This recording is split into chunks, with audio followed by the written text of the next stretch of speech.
Well, that was different. Hey there, William. Hey there, everybody. So tonight we're going to be looking at the Melrose Convention. Oh, hey there, William. Hey there, everybody. So I hate when this happens. Tonight we're going to be looking at the Melrose Convention. Oh, hey there, William. Hey there, everybody. So have to mute me. I hate when this happens. Tonight we're going to be looking at.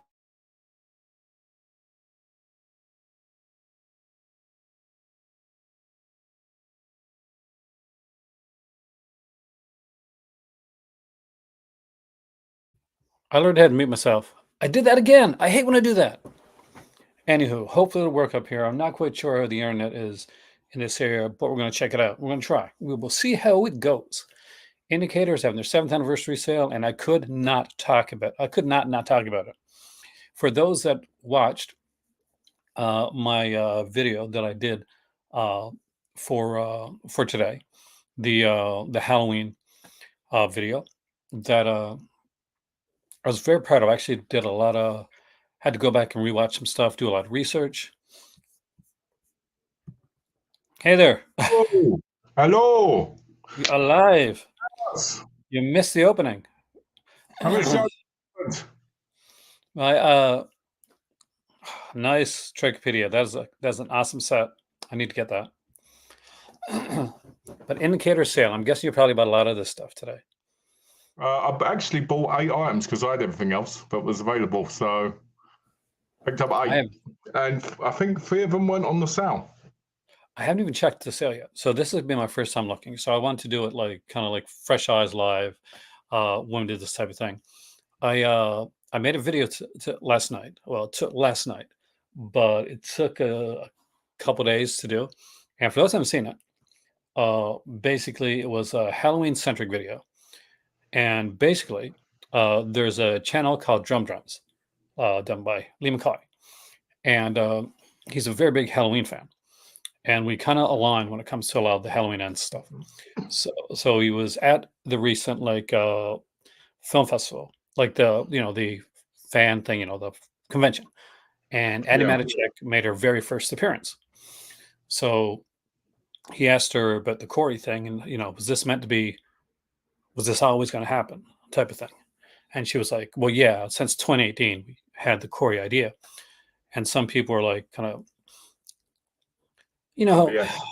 Internet brings out the worst in people, Malcolm. It truly does. So everybody thinks they've got their own opinion, don't they? Everybody thinks they know what's happening, and well, that's the thing. They'll look at things online and they're like, "What about?" But didn't David Gordon Green say this? And yeah, I'm sure he said a lot of stuff because we live in a world where you go online and you watch a trailer and you know the entire film, right? Yeah. So Superman versus Batman. Almost every freaking Warner Brothers DC movie, unfortunately, half the Marvel ones nowadays. Nobody knew what was going to happen there. Actually, most of the films, nobody had any idea what was going to happen. So he did a good job with that. But with that being said, thanks for everybody that watched and people that were nice and respectful about it. I really appreciate that because it was a lot of. I need to watch on it and just totally diss it. Then I'll have to delete your comment. I said that's my one thing is like I worked so hard on. I would like. I'm not gonna lie to you. I'm honest. I said I worked so hard on this video. If I get like nasty comments, I just like take it back. This is not a democracy, Malcolm. I say, where did you get democracy? So this is a dictatorship, is it? Well, a bit. Well, not now. We're co-hosts. That's the type of thing. But in a video like that, yeah. Oh, fair enough. It's YouTubeocracy. But at the end of the day, doesn't matter how much I dictate. YouTube dictates over me. So there we go. Thanks, Trek. Thanks, Trek. That's really kind of you to say. Thanks. We appreciate that, man. Oh, yeah, you ready to check this out, man? This is my first time checking it out. Badge products. I'm actually kind of curious. This is the first time me and Malcolm have to talk since. I guess this was at the movie shop and just sending you messages. Yeah, that's true. Okay, so let's go right to I want to get right to the sale. Actually, no, we should do a low stock first, shouldn't we? Yeah, I think those stores probably the best because some of them are really going out. Oh wow. Okay. So let's see. And I wonder if any box sets will be gone out this time around. So 90 in the Shade is still available. A Severed Head is gone. Soldier Story. I really like the movie actually. That's still there.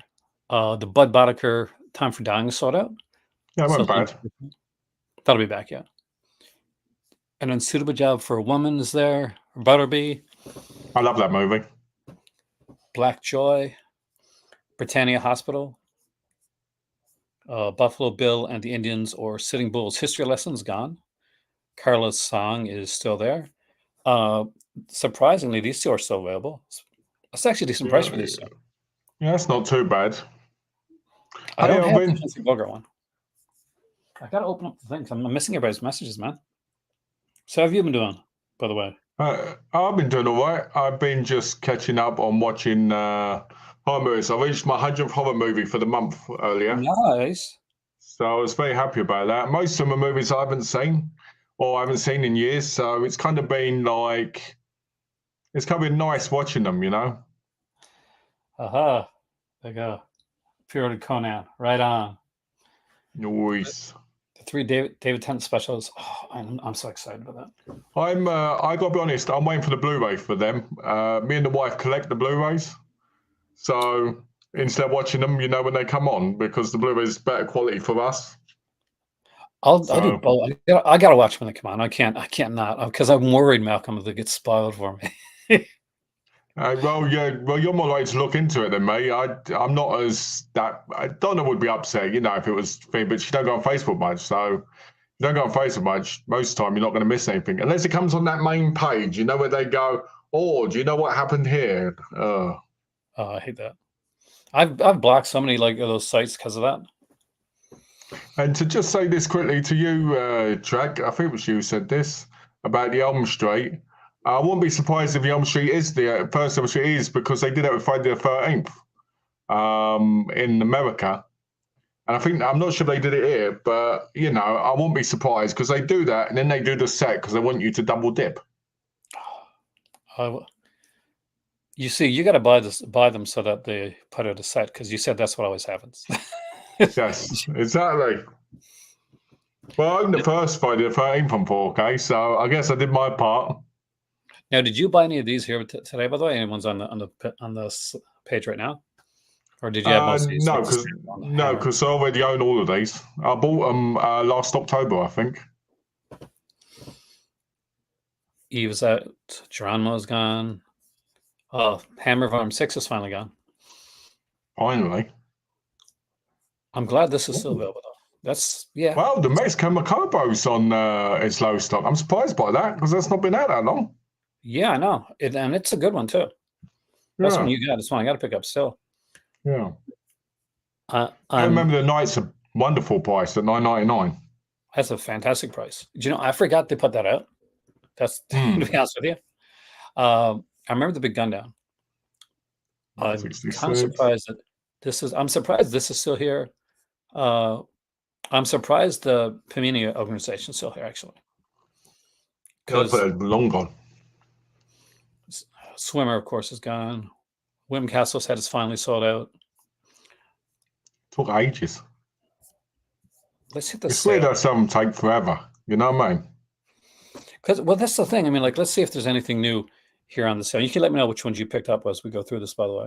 Sure. Because I'm sure all these you already had, like 13 Ghosts, you probably on the set as well. Yeah. And everything, so. But give recommendations as we go through. Sure. 5 Against the House is a pretty good one. I really like that one. I think that was in the first set. Yeah. In the first box sets. Yeah. The noir set? The first, Columbia Noirs. There's a few here. What ones have you seen? What I'm trying to see which one. Well, see, here's the thing. If you got kids, 13 Ghosts is really fun. I think it's a very much one. Like I just recently watched with my niece and my sister, the Five Nights at Freddy's movies, the FNAF movie, and I had a blast. There's a whole bunch of no, I was going to say younger people. There was some younger, but there was like, it was an all age type thing.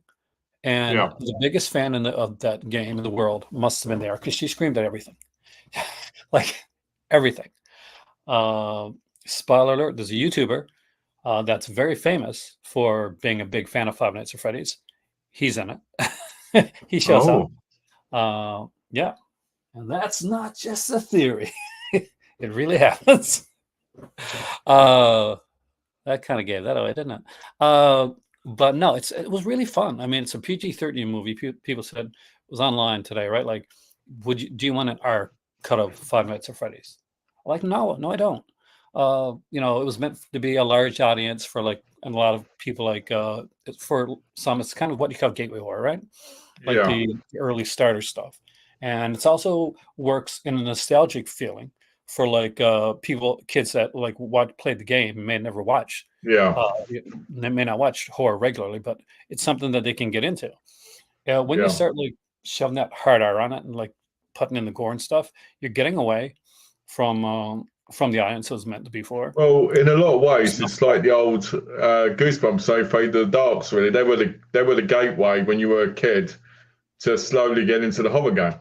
exactly, Malcolm, and that's the thing. It's fun. Some people, one guy online drove me up the wall because he's like, "This is just a tame version." I freaking knew this was gonna happen. By the way, this is just a tame version of Willy's Wonderland, and I'm like, "You stupid mother!" Oh yeah, a lot of people have said Willy's Wonderland's better. But I've heard that. Yeah, that's because see, Five Nights at Freddy's has been a game Came for quite a first. while. They've been working on the movie for a long time, and there's been starts and stops. Willy's Wonderland, for those that don't know, and Banana Splits, the movie, are ripoffs of Five Nights at Freddy's. So the game, and they kind of just did like a more adult version of that. Yeah. They went and they rushed it out before Five Nights at Freddy's came out. So people that haven't seen the game, I can't blame them, I guess, but it's still, that type of like that frustrates me. It's like when the Hunger Games came out, and then people saw Battle Royale afterwards and said, "Oh, Battle Yeah. Royale is just another Hunger Games." I'm like, "You son of a!" It frustrates me, man. Malcolm gets me I upset. don't. I can't compare Hunger Games and Battle Royale because to me they're two completely different kinds of movies. They've got similar premises in some aspects, but not really. You know Same what I in the mean? United States, yeah, and over 130 million worldwide. Apparently, it's done I'll be gangbusters. honest. I'll be honest with Friday Night at Freddy's. I've never been able to get into the games. I think because when I had a friend who played them and I watched them play, and they just seemed very tedious to me. It's very like But the jump movie, scares, but there's a lore to it. Like I don't know yeah, them as well. Like my niece, she's like she knows them really well. She's got like yeah, figures and stuff like that, and so I didn't know the lore the way she did. So I yeah, just knew a bit. Like I went in, with a very yeah, kind of like you with lesser yeah, knowledge. yeah. Um, but there's certain things I picked up on because I watch, game theory and food theory and all that. So I know Matt Patton, um, stuff like that. So In some ways, it's probably like Lord of the Rings. You know, when people read the books and they had the animation and the movies came out, and it was like, what is this? You know, if you didn't know. yeah. And when you watch The Lord of the Rings and you know the characters, you know for them more, it kind of gets more interesting, even though it's completely different. Do you know what I mean? It's the Oh, whole lore, like you said. exactly. And that's the thing. Some people aren't going to get into it as much because it is lore centric. Now it does move from what I know about the games though. There are differences. Matthew Lillard is in it. And Ooh, that was cool for me. That was one of my big he's selling cool. points. He should be in it. He's awesome. And speaking of Hunger Games, the male star of the Hunger Games was the star of the film. Josh Hutcherson, that's his name, right? Don't know. All I know is, if I remember correctly, he was in Shorter guy, Peter, when he in Future Man. I think so. He looks shorter, like alongside them. He's probably taller than me in reality. But Yeah. for Hollywood, he looks shorter. So let me ask you this thing: since you saw the movie, does anybody climb into any of them?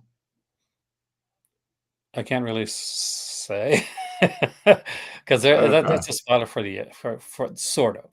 Yeah, there Uh, is there's a ba there's a Scooby Doo aspect to this one. For okay. those who know Okay. Yeah. the I'll probably and watch it. I'll probably watch it when it eventually comes out on Blu-ray or something. Because yeah. on Thursday I'm going to go to the cinema to see Past Lives. Oh, nice. Yeah. So Like that's I'll supposed to say be a it's really good very movie. tame. Like just going in, it's very tame and very much meant for a younger audience, so you're not gonna get gore or anything like that. Yeah. But there is Oh, one scene that's done kinda like almost in a shadowed silhouette that yeah. is awesome. I was like, "I didn't expect that to happen." Um, Talk about awesome. If you want to see Helen Mirren's beautiful bubbas, watch Age of Consent. actually, this is the one I was gonna recommend. I love Age of Consent. I think this is a fantastic film. It's a good film. Um, Helen Mirren is amazing. This James Mason is incredible in this movie too. Yeah. Also, Affair in Trinidad. Really, really love this movie. That is a good film. Yeah. Anytime, guys, you watch a movie and you see like a sequence where there's like a house of mirrors, there you go. Mhm. I recommend Battleby. Battleby.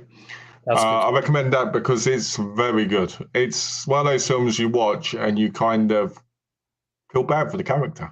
There's no house of mirrors in that one. What's the one I'm thinking about though? Another Rita Hayworth film. I am so out of it today, man. Um, Um, and the one with Orson Welles. Remember the one I'm talking about? oh, are you talking about Citizen Kane? No, no, no. With Rita Hayworth and Orson Welles, because they're married, right? Oh, I can't remember. Sorry, I can't remember. Berserk. I had a lot of fun with that one. I actually do like this one a lot. One I don't recommend is Body Double. That one's terrible. Don't buy it. Guys, you need to get Body Double. One for the amazing bodies that are in this film. Do you remember the first? Who's the first nude scene in this movie? Come on, Melanie come on. Griffith. No, she's not until later.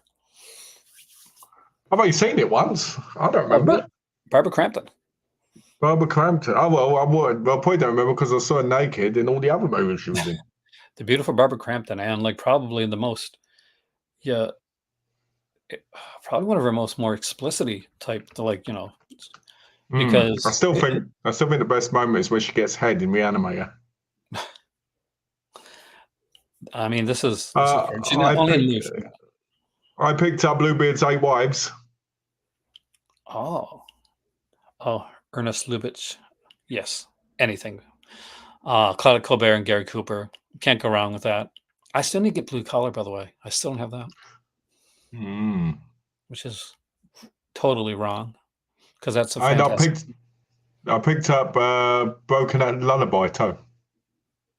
Another great. Oh, you're on a Lubitsch kick. Mm. The profile, well, the brother of the profile, Lana Barrymore. John Barrymore would be the profile. Bunny Lake is missing. What I've been Carlos, watching recently from the Indicator range has been the Randolph Scott movies. You know the Bud Boddicker thing set. yeah. Those are so good. Those are Alan, I have watched Bananas in Pajamas. I can sing it right now. Bananas in pajamas are coming down the stairs. Bananas in pajamas are chasing teddy bears. See, I know that show. Before they made the animated version, the actual live action one was a lot better. Oh, the live action was way better. Exactly. Bullfighter, amazing movie. I've not seen that yet, but it's. Did you know it is a John Wayne production? Oh, I don't know. Actually, I don't think I did. There you go. It says it on the case. When you look at the bottom of it, I was surprised when I heard it, saw it. One of the best suspense movies Hammer ever put out, Cash on Demand. What a fantastic movie. That's a good one. I ain't Charlie seen it in Barry. years, but it's nice. I love too. Joe Rogan's all right. Joe Rogan is really good. Oh, Dove says, Alan, have you ever had a banana sundae? From Dove said, yes. Alan is offering you something special. I know what he's saying. The Crow hitting 4K next year. True. True. I'd like to see that actually, especially if there's I no. think isn't it an anniversary for it next year? Yeah, and there's a new one coming out, the remake. Remember? Yeah. I'm not interested in the remake that much, to be honest, at the minute. I mean, it might be brilliant, but I don't know. I'll wait till the trailer. Well, the sequels weren't good. I'm sure. If you liked, according to Aaron, if you liked Halloween Ends, you'll like Christine. Oh God, yes. It's the same film. Overall, like we're not even like. I don't think they even tried to hide it that much, did they? Did they really? They even called him No, not Cunningham. really. They even called him Exactly. Cunningham. Well, you should like Christine Emmett. Christine's a fantastic film. Even though when John Carpenter made the film, this was one he wasn't kind of into. He made this one more for money. John Yeah. Carpenter. It's a great But film, though. I love it. but it's a They were going to make a sequel, weren't they? Blumhouse are going to remake it. Hey there, Alex. Candy now? I mean, like, Alex. isn't I know you're not a fan of Halloween Ends, but isn't that already Christine anyway? Like, what else do you do? What, do you get the same guy and put a car there instead of Michael Myers? All I'm going to say is Christine is a far superior movie. That's all I'm going to say. I was going to get Blackjaw back in stock. Probably a standard edition, but probably not a limited edition. That's it is. But keep an eye, because every once in a while they'll have things that'll come back in stock. I need to watch that Humphrey Bogart set. I've had that since like it first came out. I still haven't opened it. No, I got The Creatures the World Forgot. That one's in Paris. That's terrible. It's not. Oh, come on. I watched that and it was one of the most painful things I've ever watched. Dude, we've both watched some painful stuff. And you have yet to watch Things. I can guarantee everybody right now, if I watch Things, it will still be better than Halloween Ends. I know it won't. But The Creatures of the World Forgot. Yeah, I think it's worth owning for a limited edition at $9.99. You're joking. I know. Everybody, I'm going to tell you now, everybody now, do not buy this movie. It barely has any conversation in it, and it's just tedious. And seriously. It's almost like they're cave people or something like that. Oh. Man. Well. And, Julie Eggy's in it. So I'm sorry, man. Well, all I'm going to say is if people buy it, they're going to come back in, they're going to say, Malk, you were right. I think it's worth having, not just for the film's not great. Like, not saying the film's great, but the features and the other things that the features are worth it really for $9.99. Yeah, $9.99, because we got like the the 3 Children's Film Foundation productions. These things aren't going to be found anywhere else. Commentary. Watch commentary. It'll probably be better than the film. 80-page book alone. Go to the store. Ask for an 80-page book for $9.99. It ain't happening, guys. Darth said yes. Do not watch Creatures the World Forgot. I'm telling you right now, you will message me and you will say you were so right.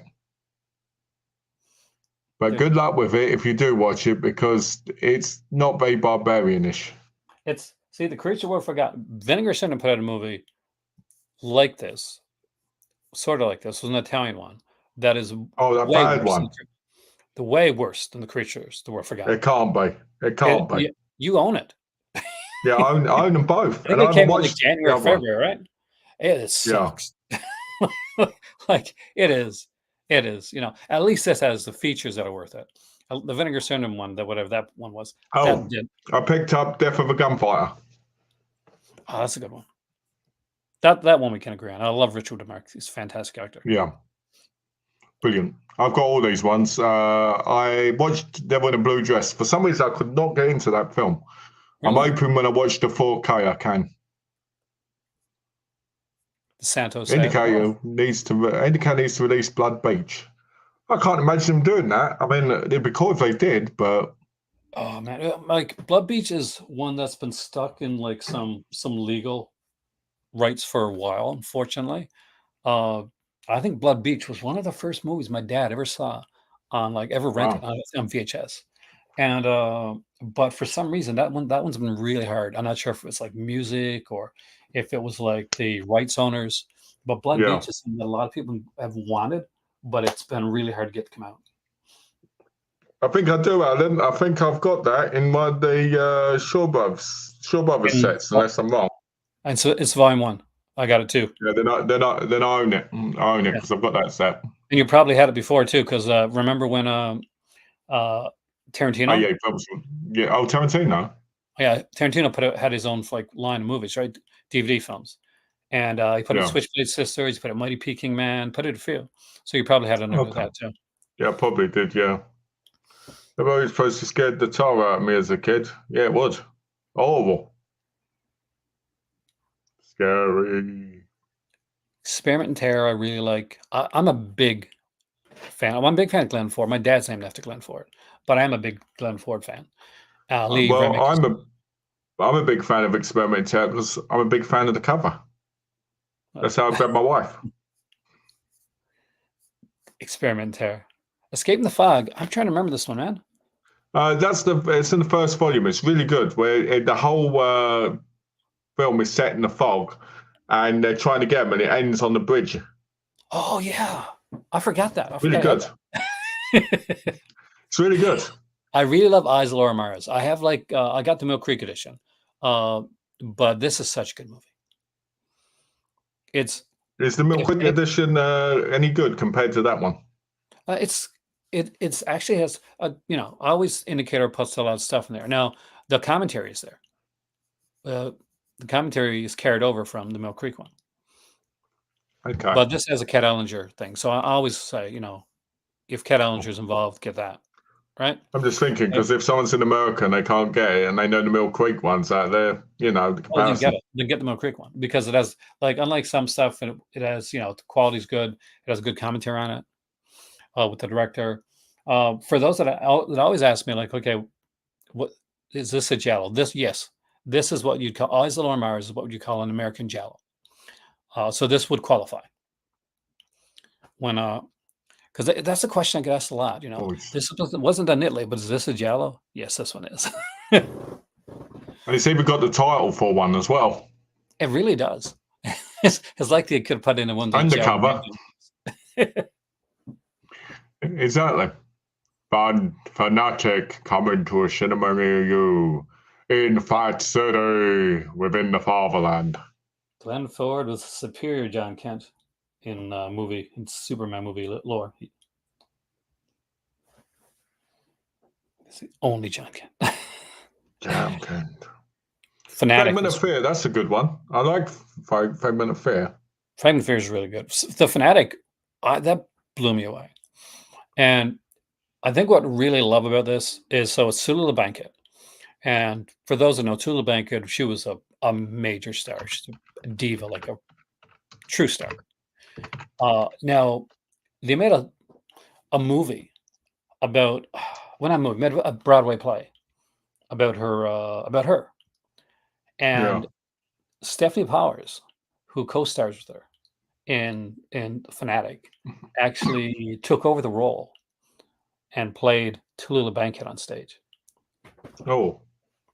And if you watch this here, they actually talk about it, which is, and I'm a stage like guy. Oh yeah. So they talk about his play looped and his fascination with Tallulah Bankhead. That's a really it's only 7 minutes long, but it's absolutely fascinating. Sometimes you get a good short interview or type like a little featurette that's better than something that would be like 30 minutes long because it's not padded. It's a bit like the Fu Manchu collection, when you get those interviews with Christopher Lee.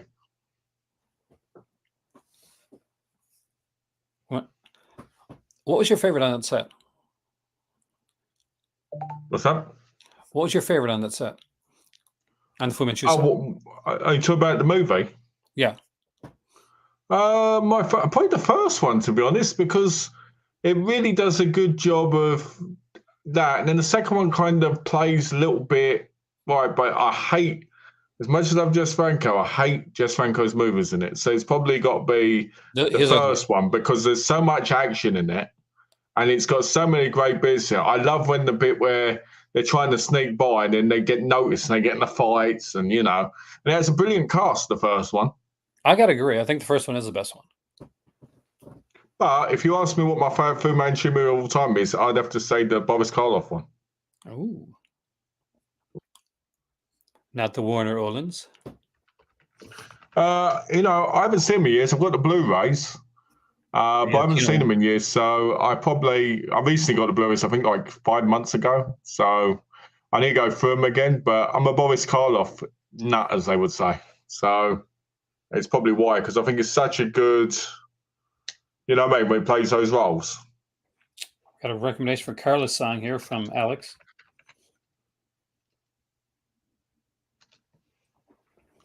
Favorite anime TV show? That's hard.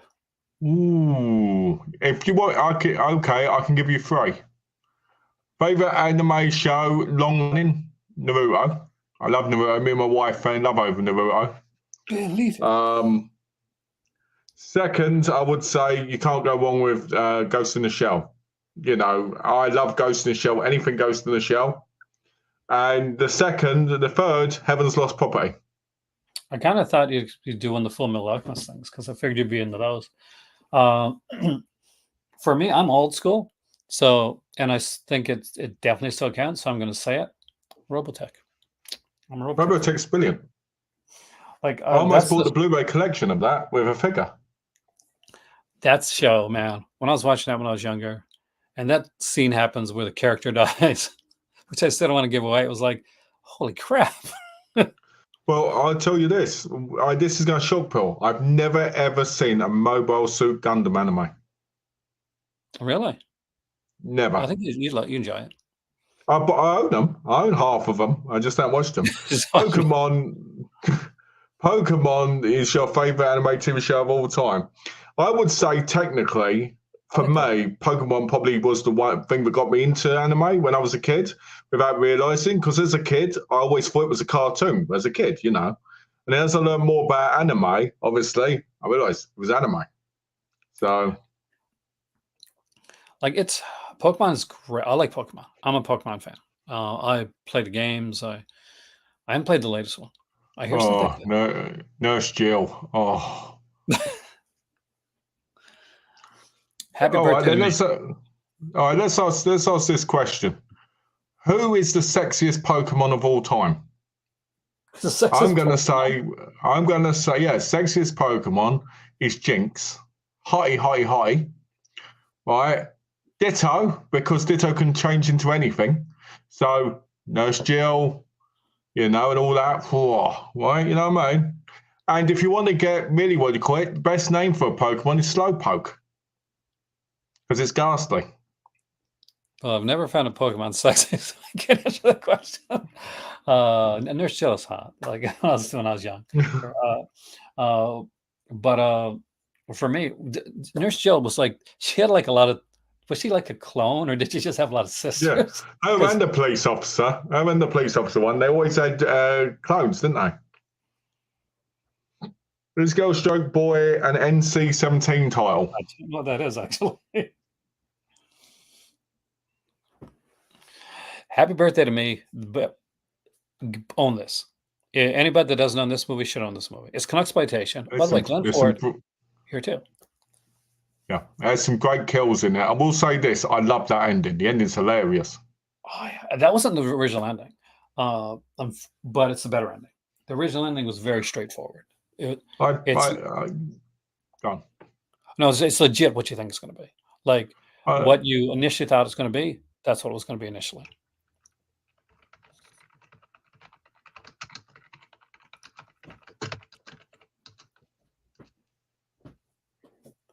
Thankfully. Hardcore. Now that's a brilliant movie. Hardcore. Hardcore is excellent. I've never had so much emotion in a film in the last couple of years in that movie. So heartbreaking. He played the father is so good in it. George C. Scott, he plays the father perfectly. George C. Scott is just perfect. Like Yeah. he's like one of those actors that just gets that I find gets it perfect. Like I haven't seen a bad performance by that actor. Yeah. And of course, one of my favorite movies, The Changeling, right? Oh yeah. Hussy. Everybody get I love this Hussy movie. if you wanna say Helen Mirren in a sex scene, pushing herself up in the mount position and going like this. Oh my word. And seeing her in the tub. Oh, right now. Just thinking about it. Lex Luthor's in that too, by the way. Oh yeah.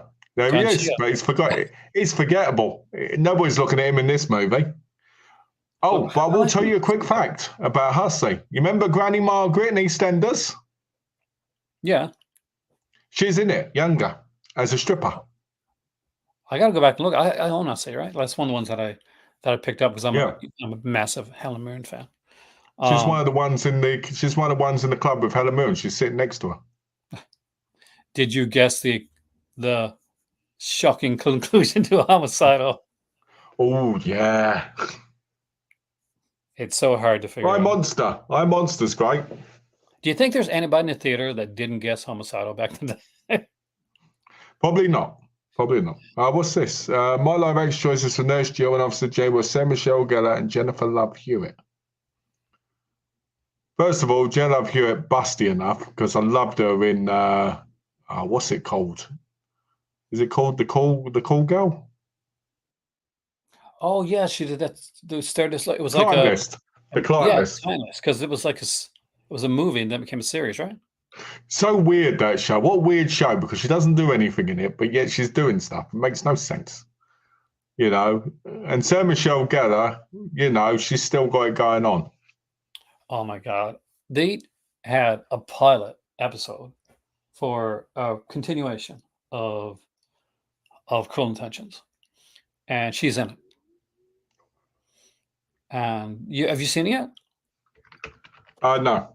I gotta find a way to send it to you because I gotta when I get back to when I get with Morocco, I'll send you a copy because it's hard. It Sure. tends to be hard to find. But she is so freaking good in that, and she's still so hot.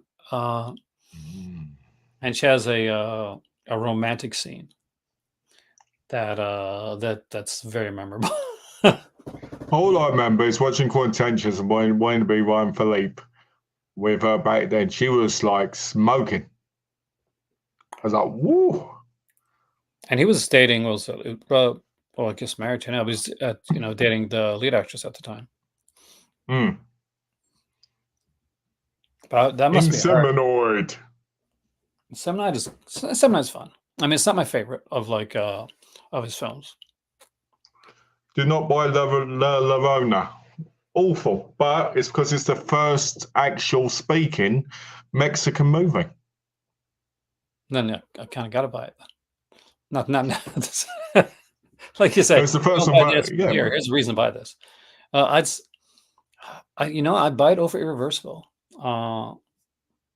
If there's features. I mean, if you want it for the historic sense, it's decent, but you have to go in. It's like anything, especially at those times. You have to go in expecting something that's might not think, but it's the history of it. But yeah, it's not good. Yeah, it's not good, not in my view. But it's worth watching, I guess. I like the John Ford scene. It's because it's that's different great, sir. Than the one I expected to get. Well, look how cheap, guys. 1667. Yeah, how can people not have this by now?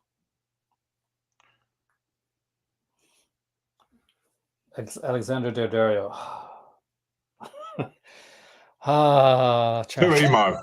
Too emo.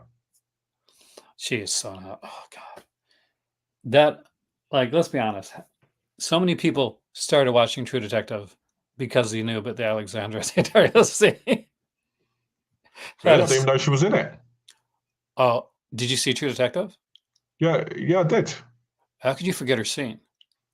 I can't even remember it now. All I remember is Woody Harrelson and Matthew McConaughey. Woody Harrelson's character is having an affair at the beginning of the movie. Wow. And that goddess that gets naked at the beginning is Alexandra Daddario. Trust me, go back and watch. You'll appreciate it. I'll have to go back because I barely remember it. I guess I'm not Oh, as much. I guess I don't pay much attention to the female figure as much that's it. Oh, as I that should. time I do. There's certain times that I will talk about it on a different stream Oh, because there's certain ones that's actually not a bad topic. Like what hot scenes, sleeping bodies? scenes like from like movies like that really kind of like caught your attention. Yeah, oh, that's really good, actually. Yeah, I like that. Patreon exclusive, guys. Oh, The Michael J. Murphy set is that's still expensive. awful. Do not 466. buy that. Do not buy that set. Almost Unless broke. you're Aaron. Aaron should buy it, but no one else should buy it. I'll be honest. I've only watched part of the silent film that had no sound and turned it off. I need to go back to it, but I just haven't been in the mood for it. I mean, Too many Vinegar Syndromes, to watch. I like to own it because I got all the other sets. Like Yeah, there's so you very got to pick few that like one. indicators I don't have, right? Like set wise, like there's a lot of Yeah. indicators, singles I don't have. I don't have very many singles at all. But sets, like for a while, I was getting all of them, and I think I got the Humphrey Bogart set to pick up, and which actually, you know what? I want to do that right now. I want to see how many sets is Aaron missing because it's going to be a few. Let's have a look. So, because I'm not going to include like single, like 2 or 3 movies or something like that. Ooh. So Sinbad I got, Harryhausen I got, yes, got it. Got it. Got it. Got it. Got it.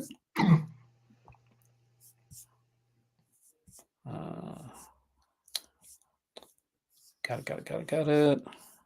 Got it. Got it. Got it. Got it. Got it. Got it. Got it. Got it. Got it. Oh, I already had that, so I didn't get that one. I need this. This one here. Oh, you need that, yeah. I need Stanley Long's Adventures, and that's on 1916. It's not a bad price. I really like the first one. The first one's amazing, but they're nowhere as good as the Confessions films. Oh no, sorry, but I would love to see that get a set, by the way. So would I. I was hoping Indica would have done it by now. That'd be a day one for me. So I need the Humphrey Bogart, and I need the Universal. No, I have this one because no, this was got to me by George. So I need this one here, and I got Santo. This was sent me by George. So I need Universal 2, the upcoming Todd Slaughter, Maxim Macabro, and the Adventures of not a lot actually. Okay, No, not bad at all. I would have bought the Allman set if it had been on sale, but it wasn't, so I skipped it. it wasn't on sale. This is not something that's going to be an easy sale for them. No. It should be on sale. I think so. I'll be honest. I'll be honest. I think I was quite disappointed by there wasn't much newer stuff in the sale for me. Do you get what I mean? Yeah, like if you got a lot of this stuff, like it's not going to be like there were a couple $20 sets apparently. I'm not sure if they all sold or if they're still there or not. I mean, I ended up with 8 titles, and I think 4 of them weren't even in the sale. Cardcaptor Sakura. I still have that show. Classic. And Sailor Moon. When I was a kid, I always wanted to dress up as Sailor Moon. That'd be kind of cool. Yeah. Oh, to go to like a party thing, like, Well, hey, Wave. Hey, welcome, Wave. Hind has always been like, she wants to dress up like Mario and have me dress up as Princess Peach. You'd pull that off. I totally pulled it up. I get a big wig. Pick the beard though, because that's the fun of it. Oh yeah, that's trademark. It's the trademark. Yeah, that's what Princess Peach is known for. Whoa, $250. Free shipping. That's for the threshold. That is going to be on my Patreon. I'm going to dress up as Sailor Moon and dance around quoting stuff from the show. There you go. Sailor Moon, Sailor Mercury.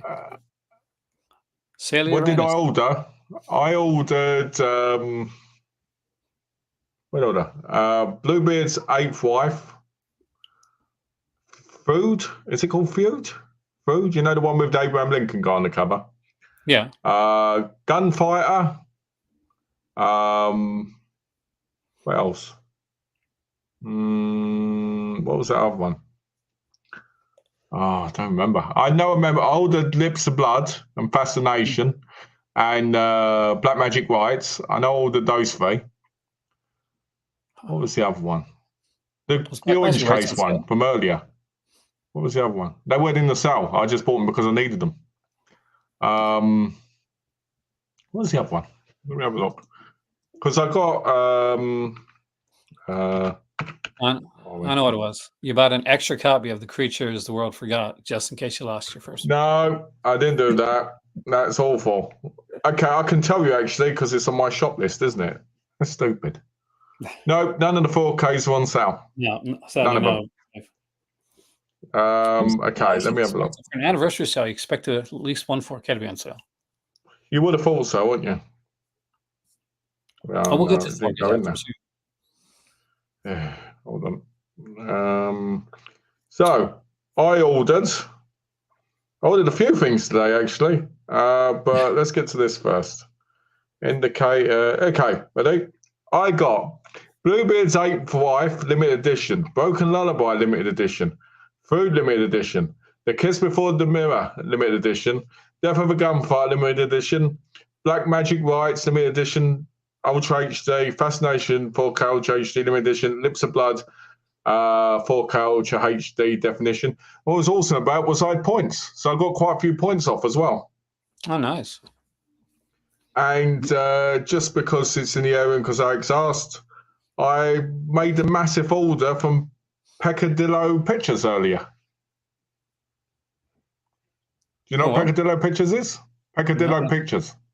I don't know if it is. It's a company that sells LBGT movies.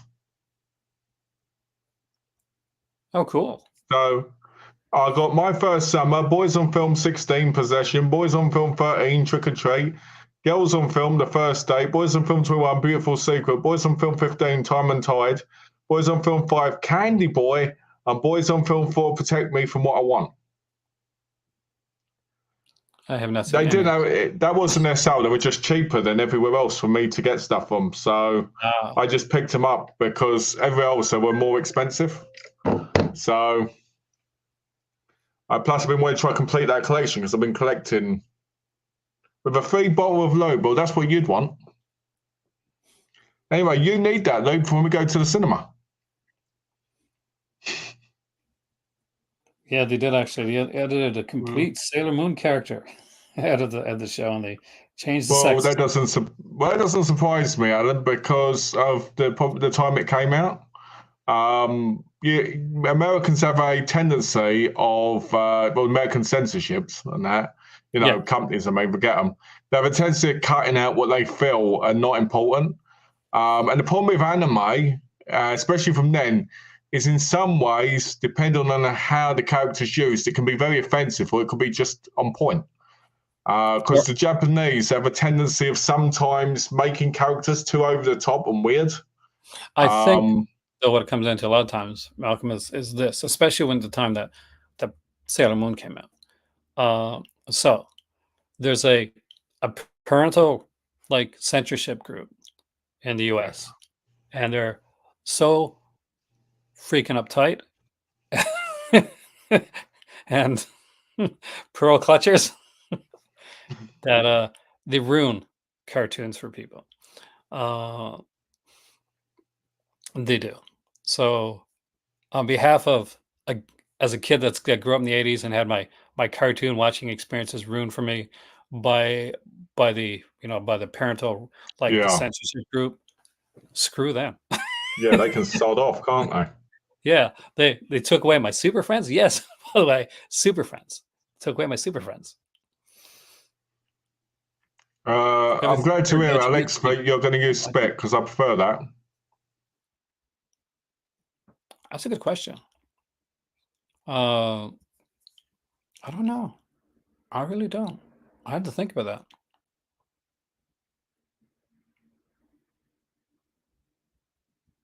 But it is important to explore all kinds of cinema.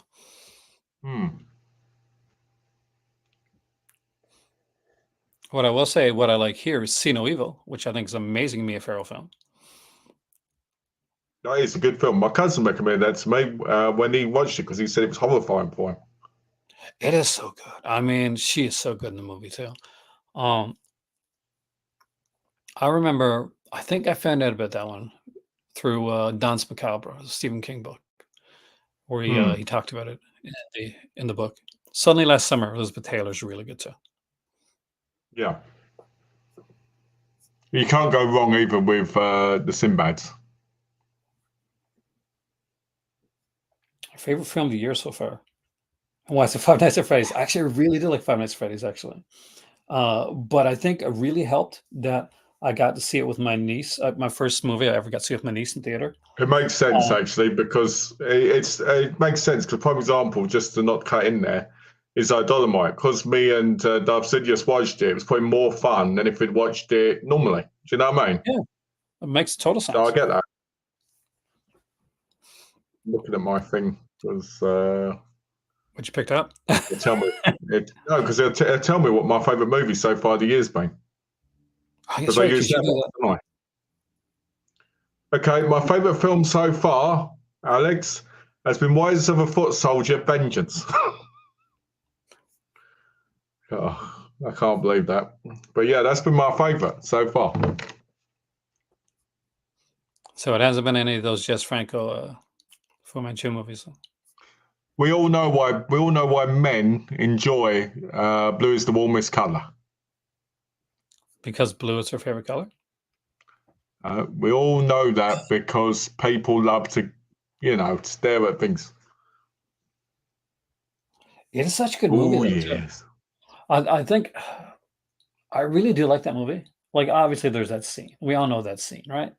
Uh, but once you get past that scene, there's a lot more like graphic scenes in other films, like romance and stuff like Yeah. that.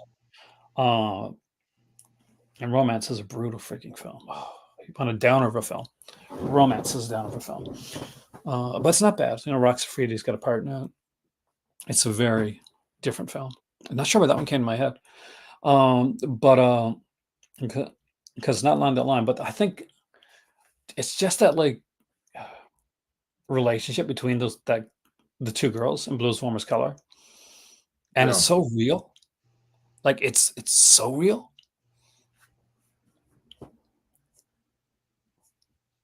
The Collector, obviously, I'm not sure yet. I mean, But yeah, you know, to agree with you, but to go by what you're saying quickly, because I didn't say anything, I agree with you on that. How the relationship as well. like I watched it. I remember watching it, and they have like an argument. Like they have a few arguments in the movie, but there's one argument that they had, and I had that argument in college with a girlfriend. Um, and I'm like, oh, God, this is hitting close. And it just Yeah. lets you know, right? Like it doesn't matter, like if it's what the sex part of it is, if it's straight or Yeah. LGBTQ or Sure. whatever. Like relationships on a base level, Yeah. relationships. That's why I always find it so silly when people get upset about stuff like that. Oh, I don't like that. I Yeah. don't. Why do I have to see that? Well, nobody makes you see anything. But relationships at that base level when between two people, I it's agree. uh it's between two people.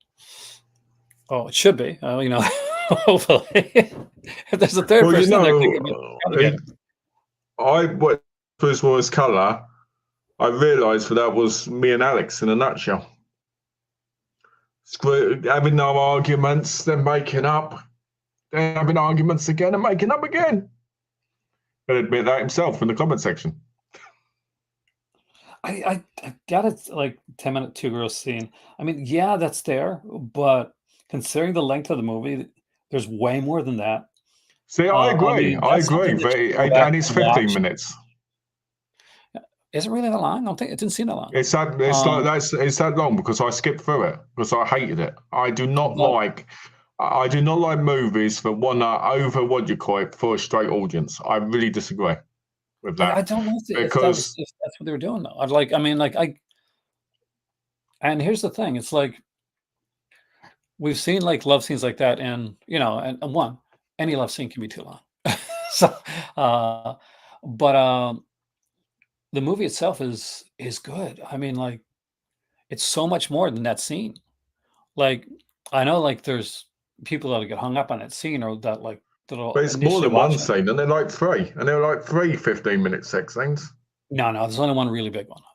Like, there's, like, a couple smaller ones, but there's one that's known for being, like, the big one. No, there's but everything else you could probably, you could go to you get a drink and turn around, and that it'll be over. But there's one big scene, in the movie. But there's so much Ooh. more to it than that. And, as we see the relationship, like, kinda shift and grow and, like, kinda grow apart and just kinda see where it's gonna go, um, it just works as Oh, Alex is schooling you, Aaron. honestly, I've watched it so many times, and I don't like, 3 sorry, dude. Like, there's only one of those scenes that I would legit call, like, a major scene. I still, like, at the end of the day, I'm sorry, there's only one scene that stands out to me. So, they may be seen as 3 major scenes, but as a viewer who's watched it Well, several times, you for know the me, I only see motion. one scene. That's been You really, know really good. the emotions in that movie are for the reason for what Alex said about the director pressuring them to Yeah. redo scenes over and over again. And some people say it became so good because of that. But the cost of the emotional turmoil that they got from the movie, you know. No, I probably fast forward the same movie. That's the thing, 'cause I've had, like, it's that, like, we got the girl that's the artsy one, and we have the other girl, um, but I know I love this movie. Like, I've seen this movie several times. We're not talking about, like, this is not a one watch for me, or this is not a movie where I go to that scene. Actually, after I saw the movie the first time, I probably fast forwarded the scene the other times. Yeah, okay. But, that's the thing, well, Malcolm knows me anyway. He knows who I am with movies. Aaron doesn't watch a movie once. Remember, remember what you say all the time. You've got to really focus to really get all in. So I know you would have skipped through it. Unless it's a scene like that. Like, when I was watching, like, but going, I won't go into detail, because, but I was making a video that's going up next Mother's Day, and I was doing, like, some adult cinema stuff to kind of, like, focus on weird, like, kind of just fractured relationship or weird relationships from in films. And one of them was the movie Taboo, right? Yeah. And I'm trying, like, oh yeah, I gotta watch this movie. I'm like, oh, I'm gonna watch Taboo, like, it's adult film. I used to love this movie when I was a kid, It's type the thing. perfect Mother's Day film. And I'm like, it was so freaking. Not the movie, it wasn't bad. It's just, the certain scenes, you I just wanted to, like, just fast. I wanted so bad to fast forward. Like, the party, I was just Yeah. like, oh, come on. Oh, you mean the Yeah. orgy scene bit? Oh my god, yes, it went on forever, man. That was ah. I always just skip to the Kay Parker moments, to be honest. Yeah, but I'm doing it for, like, I'm, like, taking notes and, like, trying to just get, like, sectioning, like, things for video and, like, scripting stuff. I love her. She's got no medication, so she ends up going in his room just to get off. It makes no sense. It was a weird movie. We'll talk about it on a special one. Yeah. Um, Is it? which one is? You see the Godland. Godland. Lady from Shanghai, that's the movie. Rita Hayworth and Orson Welles. That's what I'm thinking about. That's the Hall of Mirrors scene. See, that's what I'm trying to remember. Wait the hell. Because I watched, I got the Rita Hayworth set from Mill Creek. Thanks, And me and my Alex. cousin I just watched. bought it. Did you really? Yeah, I just bought it for $5.99. I'm picking that up. But yeah, me and my cousin watched Lady from Shanghai and Fair in Trinidad in the same night. Mad Magician, I recommend. I'm sure my dad has this one because this is a 3D film, and it is shot in 3D. You get the actual 3D edition of the film on here. I think it has some 3D features on here too, doesn't it? I think it does. It's a good film. It's very House of Wax-ish.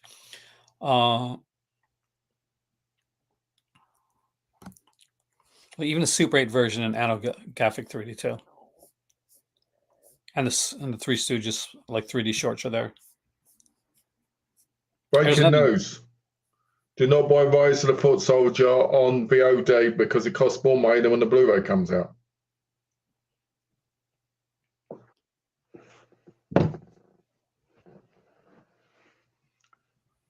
Because the Foot Soldier Vengeance is available on VOD. The New Centurions, another good George C. Scott film, by the way. Oh, it's a good one, yeah. I definitely like that one. The Mind of Mr. Soames. A very different film. Oh, yeah. And especially when you realize it's Amicus. Because, like, when people think Amicus, they think anthologists, don't they? Yeah, they do. Like, that's what you think. Like, nobody thinks, well, Mind of Mr. Soames. That's the Amicus film I know. That's true, by the way, Alex. VOD equals torrent. I was constantly when I saw that Sky was send the movie for $19.99 digitally. When it comes out on Blu-ray, it'll probably like $12.99. I just thought that was terrible.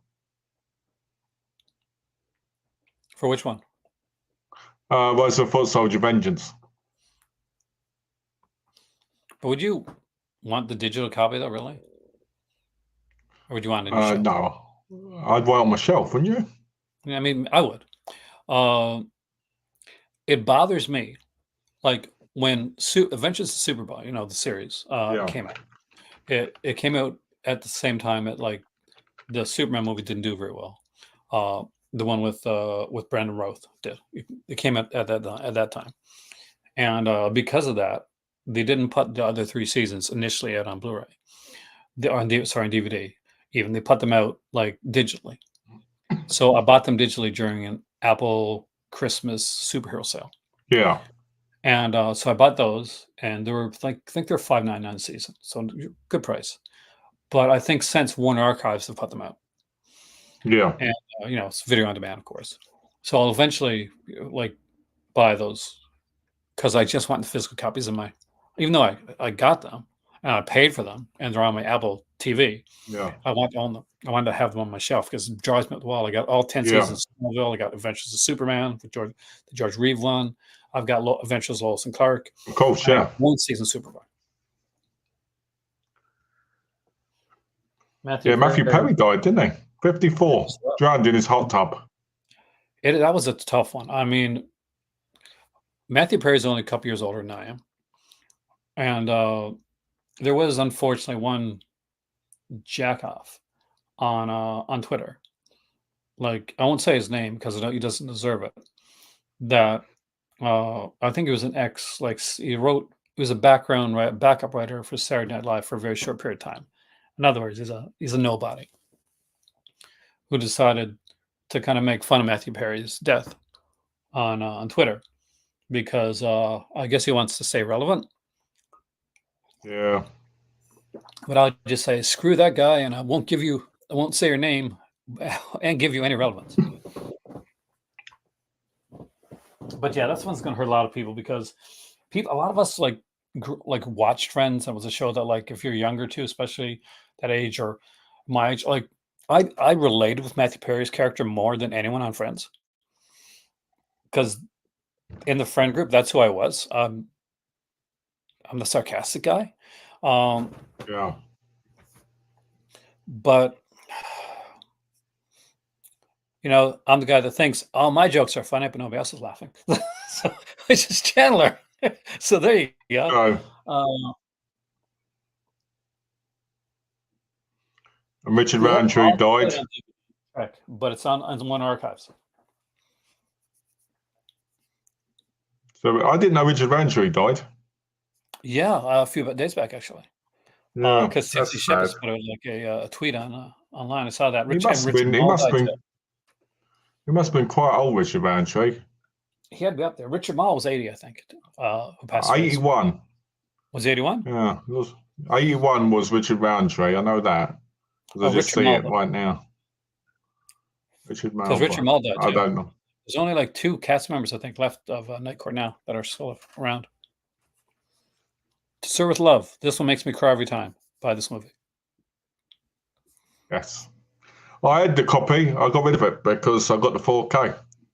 Oh yeah, did you buy the Columbia's classic set? Yeah. Yeah, because that has the sequel, a TV movie sequel, right? Yeah, it does, which is nice because it's a nice extra to get you to bed, you know? It's a fantastic extra. If that set ever goes on sale, I'm getting it while I'm here. It just hasn't gone on sale since it came here. Chandler's the best character. He was.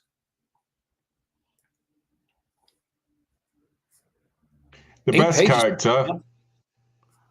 The best character was Rachel, and she had no bra on under her shot on a cold day. That was That's the best every character. That's every Rachel scene. Oh, bought to serve with love for my granddad, Christmas gift. It's a good movie. Such a good movie. And that song. Oh, Malcolm, it saddens me. The Swimmer Actually, is funny, right? Because if you've never seen The Swimmer, right, the funny thing about it is the premise just sounds so stupid. He it does. just swims from pole to pole, but it's Yeah. an incredible movie. It's amazing, and that's the thing. Like, I don't have this edition, right? I got a Grindhouse put down, so I got the Grindhouse edition, and Yeah. I was like, I barely remembered it. I said, I think I like this movie, and I think I showed a friend of mine, and he was like, that sounds like the dumbest concept for a film. I said, no, trust me, it's really good, and it's based on and I tried to sell it to him like, hey, it's based on like on a series of articles for Yeah. magazines. Like, that's not, you're not selling me on it more, man. That's doing the opposite. Wolf, I So missed out on- Wave says here, Malcolm needs a cold shower today. So I'm guessing Wave, what you want is we to have a cold shower some minor perky so you can see them from my top.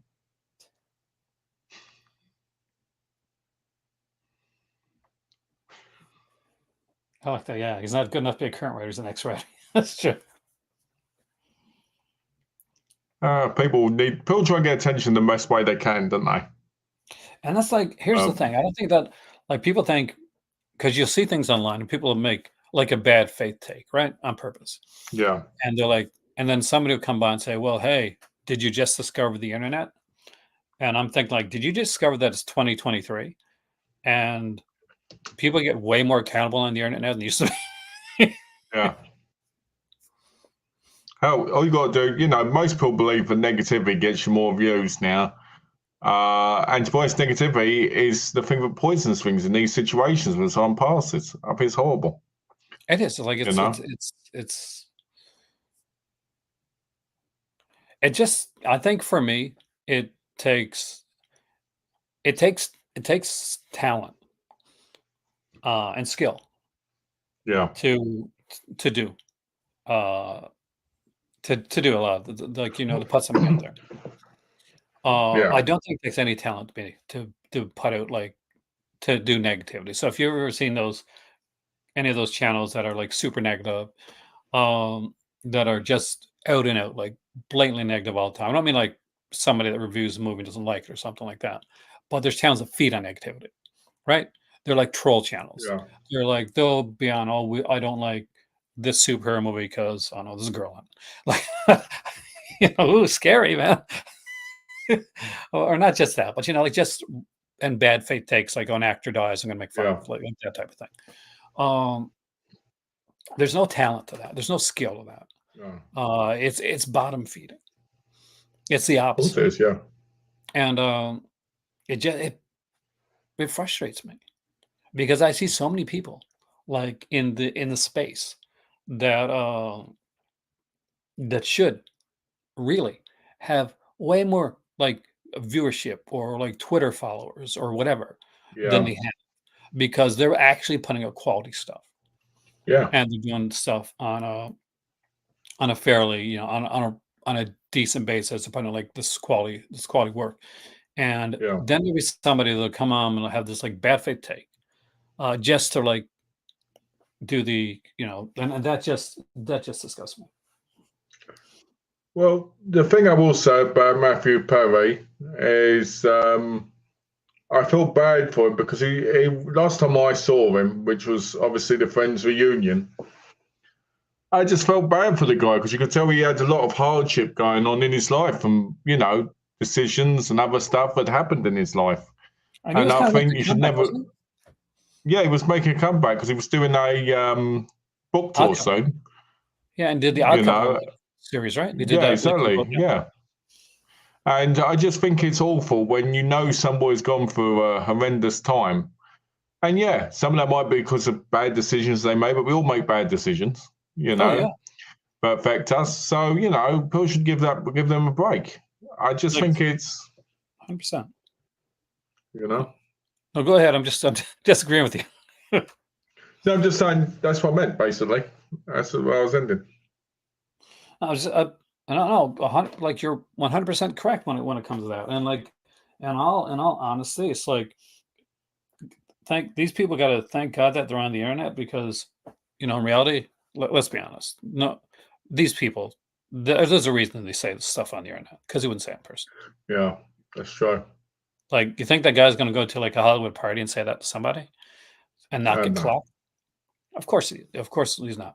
Because he's a coward. He's online. He can tweet like, "Oh, haha, Matthew Perry died," that type of thing, right? Um, Yeah. and then just double down on it and stuff like that, and hope that the Well, troll comes on. some of the weird things is the things that have come out, like, oh, Jennifer Aniston turned him down multiple times before they did Friends. And you're like, who cares? Yeah. Who cares? Oh, You know what bothers me? Here's my pet peeve. I'll say this right now. Okay, for those that don't know, I left college. I went to school for journalism, and I didn't initially want to. I wanted to be an actor, but my grandparents wanted me to go to school for journalism and do that first, and see how I wanted to go afterwards, right? So I went to school for journalism. Nowadays, I see articles online, and it'll say that this person says this type of thing, or people think, and then I'll go to read the article, and it turns out that some person is just some quote unquote journalist, because we're using quotes here, Malcolm, has looked at Twitter, and just took some Yes. random tweets and tried to make an article out of it. Don't you yeah, you hate get that? that a lot, especially a lot with soaps and stuff as well. It's very painful when you have to read these articles that are obviously written by, people can't write because they have to keep repeating the same stuff over and over again in the bloody, Yeah, and then they try to half make the you time you don't even see what it's scroll. about. Yeah, and half the time you don't even see what it's about. Like, I'm sorry, like taking random person's tweets is not an article. No. Like if you want to make an article and you want to like source some actual like stuff and use some tweets like as kind of, as a skeletal, like as a back to it, Yeah. I'm okay with that. But have an article first. Like, don't make the tweet should structure your article. Yeah. This has been journalism from Aaron. Journalism 101. 101 from Aaron in Canada. It's been years. The Canadian journalist. See, Strikes again. asking the important questions. Yes. We get into such like different random topics, don't we? That's true, but it's good. There's always laughter It and is good, always interesting. We are keeping you guys on your toes. That's the thing. You never know what we're going to be talking about. Five This is Nights at true. Freddy's, The Snorkel, which should not be as good as it is, by the way, but it is. Yes. Again, I Stone haven't Killer. seen that in years. The Stone I Killer. saw Stone had Killer the on book. TV years ago, and I loved it. I love it. I mean, like I had the book when I was a kid. I used to carry it around everywhere, and that's the cover of the book, by the way. That what you're seeing right there. Had the paperback. had the paperback to that one, had the paperback to the Night Strangler, the Secret Night Stalker, but the book version novelization. I used to love novelizations. Like speaking of the Blumhouse stuff, they did novelizations for all three of those movies, but apparently the Halloween Kills novelization is by far and large the best of the three. Like Oh, it's because there's a lot more put into the novelization, and it's well written. The Haunted Hippie and it was a channel I absolutely adore. Like there's a girl that puts a lot of work into her stuff, man. She's doing right now like a series where she's doing the Blumhouse movies compared to the novelizations, which I think is absolutely brilliant idea.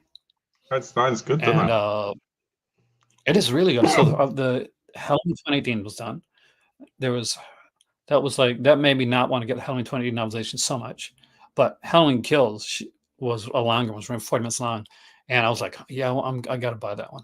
That's a novelization I want to get. It seemed like the best writer of them all. It's just like wrestling college. Then you should be liking CM Punk all the time. I think Dove Sis is talking about real wrestling. Real wrestling, but when men are all up and they're just rolling around on each other. Did you do any of that? Like in all seriousness? Well, I was in England, so not really. I mean, we didn't do wrestling over here, like because it's not it's not one of the things here. In college and that. But I did when I was in school. I used to wrestle other kids now and again, and pin them and stuff. I used to, and it's always got that kind of weird feeling to it. Yeah. I did because I didn't keep doing it, but we had to do it in high school here in Canada. It was one of we go through volleyball, basketball, wrestling, the whole works of it.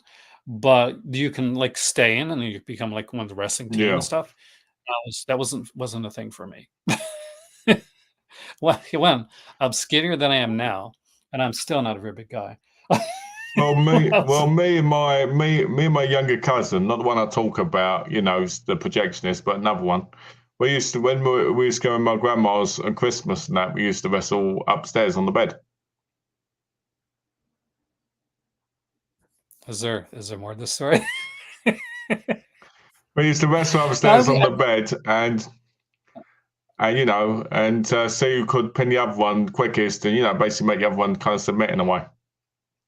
We used to do that. Me and my friends used to, not on inside, because one, I live in Canada and going inside was not a thing.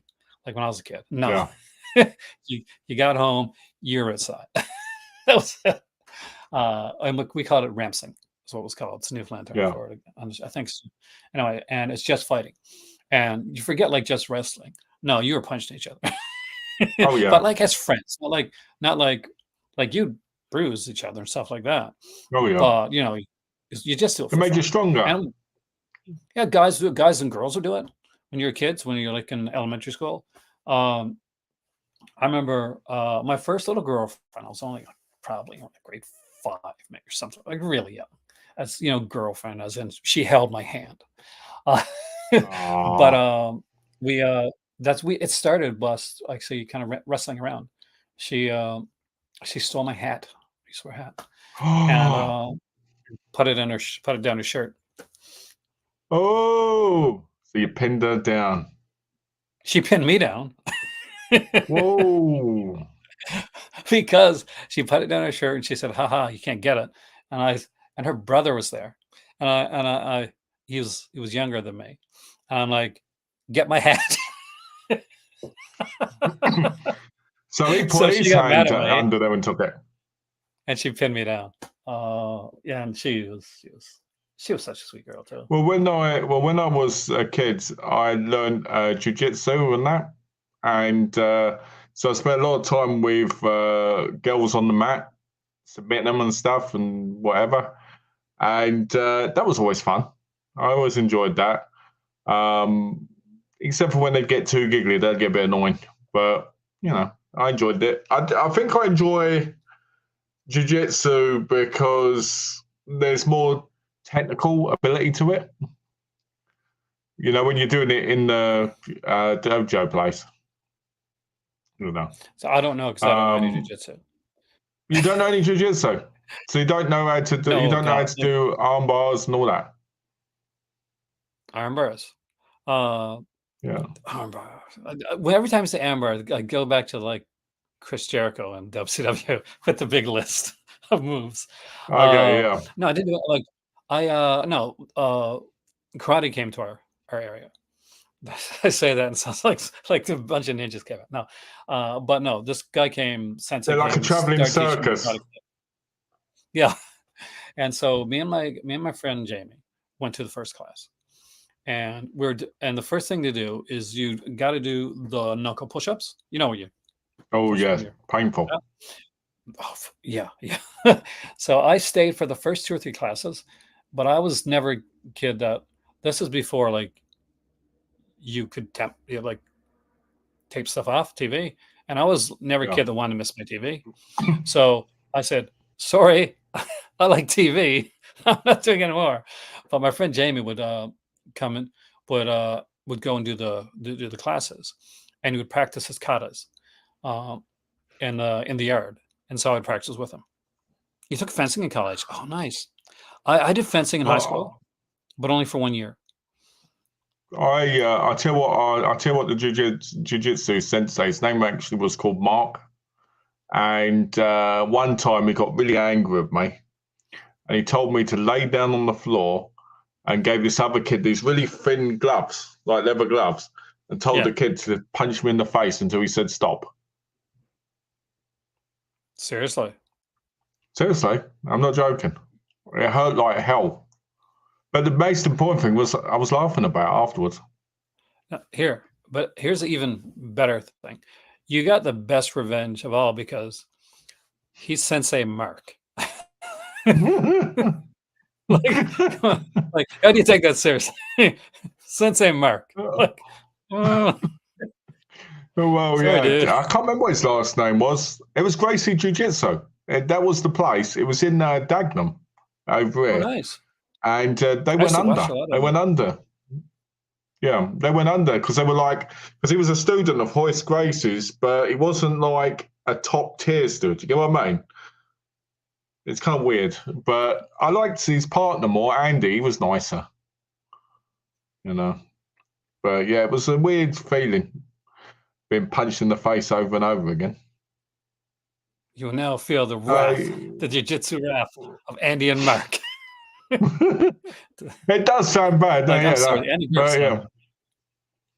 Yeah, it's just weird. It's just weird because it was when I was like, I think I was like 12 when I was doing it.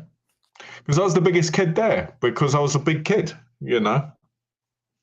I never forget. I'll tell you this quick story and then we'll move on. So there was a little boy there called Oscar, right? A 4-year-old kid, right? He was down here. So like, he's here. I'm up here like this, right? Because it's like, you know, obviously it's not that size, but I'm saying, you know, in comparison, right? So the sensei says, Malcolm, I want you a team with Oscar. Right?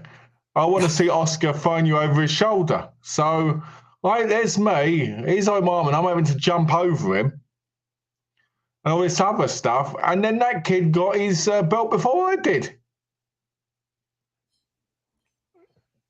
I did infamy, I tell you. Man. That kid. I can't. I need to find that kid now. I need. What's that?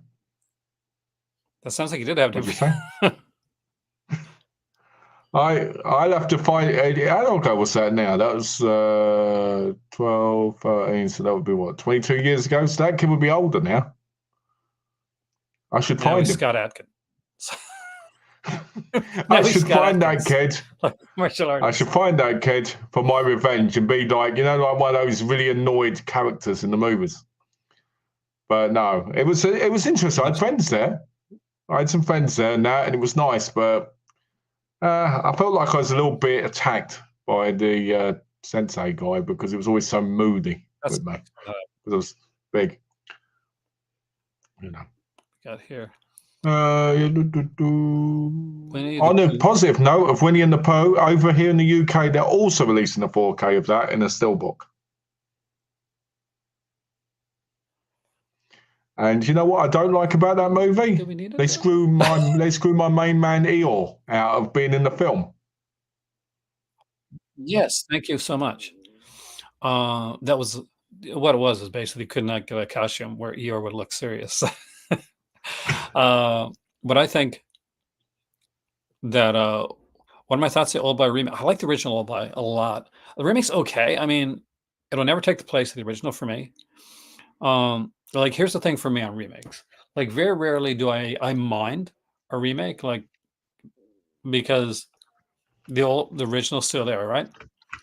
But it bothers me when I see a remake kind of like taking the place or being thought a bit more than the original. I don't think that's ever going to happen with Josh Brolin's like Old Boy. Elizabeth Olsen, yeah. Well, there you go. But no, it's okay. I don't have anything like against it. Unlike certain other movies that came out later on. I Still watched the can't go remake. Oh, go on. Oh no! Oh no! Just no. Go ahead. What I was going to say was when I watched the remake originally, I just didn't think it had the same real kind of like like the kind of destruction of a character, as much as the original one does, because you see it properly. And Lady Vengeance is better in my view as well. I've said that before. But Old Boy, when you watch it, it's just you just see him. And the bit when he realizes is horrifying, as the American remake just feels a bit, I don't know, it just doesn't have that powerful element to it, in my view. I could totally agree. It's not like Black Christmas 2006, where I'm like,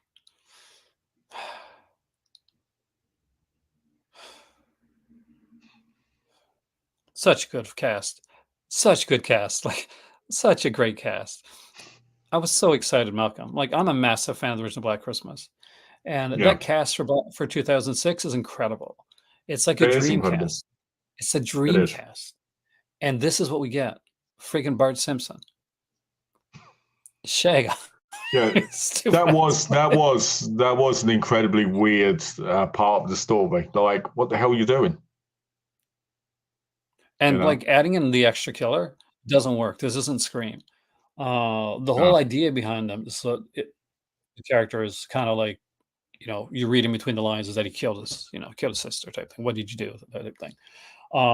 So to have it like kind of have to put it in there and then just, have and tastefully just get an actor like guy to play the sister and stuff. Just a lot of it just didn't work for me.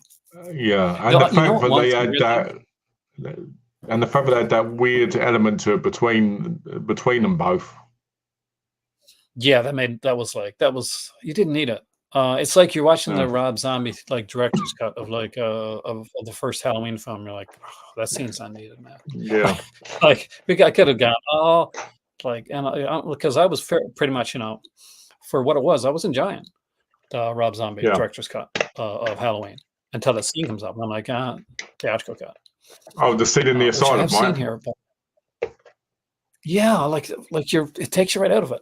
And if you watch the director's cut, such a good escape scene. Yeah, it's weird because when you look at that too, in there as well, right? It's weird because when you look at that scene in the asylum, it feels like Tinto Brass with Caligula, like somebody just added it in. It's just such a weird, do you know what I mean? Just such a weird moment. Like it just seems so out of place and graphic. And for no reason, it seems like it's just there to be there, Halloween 2 Rob Zombie Advance. I would love to see the documentary because the documentary on the behind the scenes of the first Halloween for Rob Zombie. It's like 4.5 hours long. It's really good.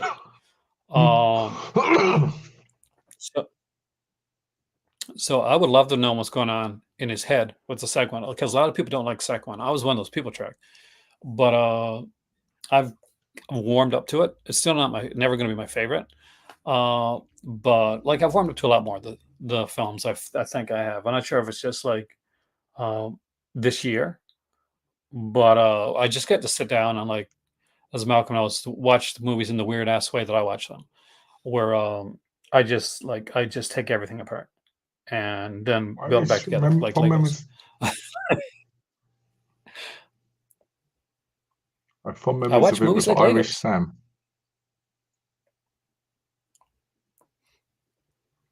Weinstein has it blocked. Weinstein shouldn't be able to do anything. He should have no power at all, the little creep.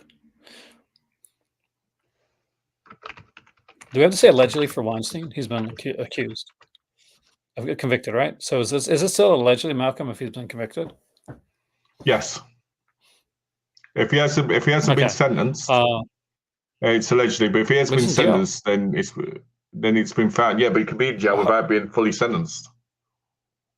Oh, okay. Well, I obviously don't know American system. Well, oh my God, the creep Harvey Weinstein, who allegedly did things. I do remember the live chat. Alex. There was a guy on here.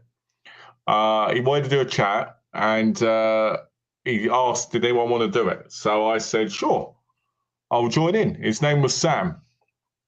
He was from Cork in Ireland, and we talked about a few things that night.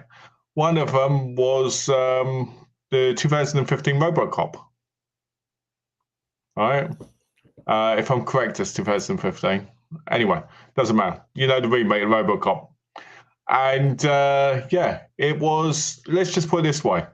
You want to talk about somebody basically deconstructing and destroying somebody loving the movie so much. That was me in that chat. I just completely destroyed the movie and all this stuff. And Alex is the only person who saw it. That's the funny part. And the guy took it down and quit YouTube. I'm not serious. That's a shame. Why did he like RoboCop? Yeah. He loved RoboCop. Sadly, I loved the original. So I was like, nope. And I was like really deconstructing, saying, well, this makes no sense and this is stupid and, you know, all this. And there was other things that were brought up in the chat, but I can't remember them. You know, but Gino in the house. I just want to say this. Gino's got a date. Gino got a date. Ooh, Gino got a date. Yay, Gino. Darth Sidious says, Melt, we're in live since 2015. It's been a lot longer than that. What are you going to say? Yeah, not the. I love RoboCop. And the sequels. I'm not so big on the RoboCop remake because it's very crap. Tame. Yes, it is. But and you know they're making a sequel to it. Like they could do it. I mean, like because you can do stuff with sequel. Because here's the thing. Like go back and watch the sequels of RoboCop. They very much go more along the lines of what the new RoboCop is kind of like. It gets very comic booky to the point where a bit like the TV series, right? And yeah, TV series gets in like Pudface Morgan, all of that type of stuff. But the best RoboCop, like after the first one, isn't the sequels. It's not the TV series, which I do enjoy. For the cheese factor that is, it's that those like RoboCop, like TV, like was like a 3-part like movie series. Yeah. Oh, you're talking about the 4-part one. The 4-part one. I'm sure it was 4 because I did it on the DVD. The ones that connect to each other. Yeah, I had those actually. I got them somewhere. It's 4. I believe it's 4. You're probably right. I haven't watched them in a while, but I remember liking them. They were definitely darker than the sequels were. Like some of the special effects were crap. But RoboCop's a great satirical film. It itself as a movie is easy to take apart. But I enjoy the hell of it. It's a great film. RoboCop's one of my favorites. Are you gonna play the video game coming out? Probably. Eventually. Because it comes out on November the 4th. Prime Directive. I'm curious to say when it comes out. what the views are like. It's first person, which I'm not too keen on. It feels a It, bit lazy, but I guess that you'd seems see to it through his thing, wouldn't it? But he would be first person. I don't know. well, is it like story or is it online? Oh, his story. There's a whole Okay. story. Because nowadays you see so many games and they're like just like Friday 13th game and Texas Chainsaw game, stuff like Yeah, that. It's like there's just it's just an online yeah. experience. Which is And it seems good, but like at the same easy to time, skip. do you know what I mean? It's good when they're like that, but sometimes you just want a story, don't you? Do you remember the old RoboCop game? Like the one Nintendo put out? I think it was Nintendo put out, right? Yes, I believe so. Because there was also one on the Xbox, I believe. Oh, that's later. But I think it It's was about on the really old one. yeah, like I don't know if I ever played the Xbox one. I know I played the Nintendo one. Hmm. Nintendo one was pretty good. RoboCop 3 is the one I always gets ragged on track, unfortunately. I Because actually, RoboCop 3 is literally like it's a comic book. And isn't RoboCop 3 when he gets a jetpack? yeah. Flies. I think I do love the original. I think the original one is, to me, a masterpiece of sci-fi. The original film? Oh, yes, Yeah. 100%. Like, it is so well done. It's so well written. Like, there was Probably no, two of the like, best villains of all time as well. that was an unenviable task to come and remake that. And like, overall, they had a good cast for the remake, RoboCop. You got Yeah. um, Samuel but Jackson. Michael Jackson in there. Yeah, got Michael Keaton That's the and like, same. Yeah. um, but no, it was kind of bloodless, and I think it missed the point of. I think the remake really missed the point of what RoboCop was. Yeah. RoboCop 2 was all right. I will be honest with you, Trek. It's not the worst movie in the world. RoboCop Yeah. 3, I just like the ending, to be honest, of RoboCop 3. Primitives, I really enjoyed. I remember watching that on the 4-pack DVD, so I remembered it was 4. And the TV series, I haven't seen since it was on TV, and I was tempted to get the Blu-rays that recently came out, but they just standard definition put on Blu-ray, so I'm a little bit about it, Yeah, you you know? can just put DVDs, get the same thing. That's what I Because mean. they were at my local like Sunrise, but it was like $60, and I'm like, Yeah, ridiculous. yeah, What's like this? I Dovsis want says, it. don't know if Dovsis says, don't know if I can mention this as a point, but have you seen the adult parody? I don't think I Robo. have actually, but I would watch the hell out of that, man. just saying it. Like no shade at all. Even though I can't talk about it that much, like if there's an adult parody of something and I haven't seen it, I'll watch it. Well, when the thing, That'll be Shay has fun. the thing in his hand, when it comes out, it's got two what do you call it on it wobbling around, and he's like this at the same time with two women while he's going at it with another. Have you seen it? No, but I'm just guessing, but that's what he should do. Because like Happy sometimes Halloween, film watcher. it can really surprise you. Because I know the Elm Street one surprised me.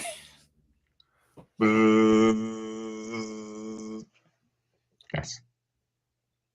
Uh, Film watcher in the house. what are you watching for Halloween? Who, me?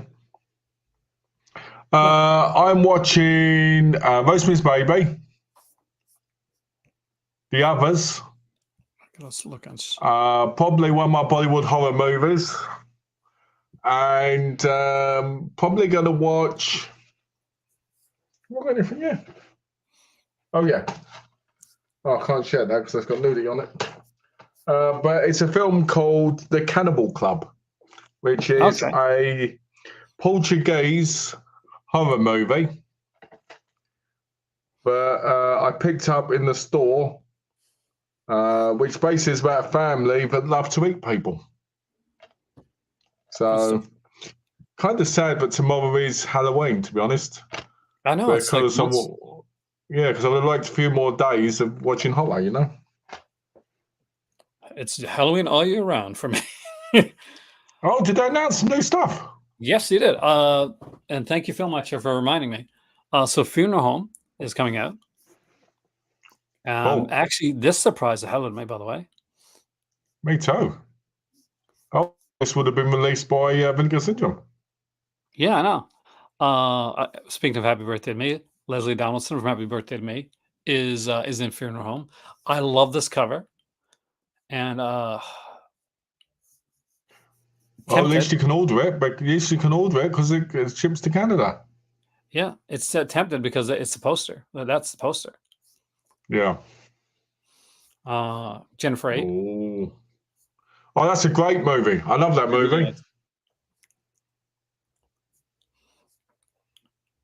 But there's no poster. That's BS, isn't it? Well, I guess maybe they couldn't. There's not,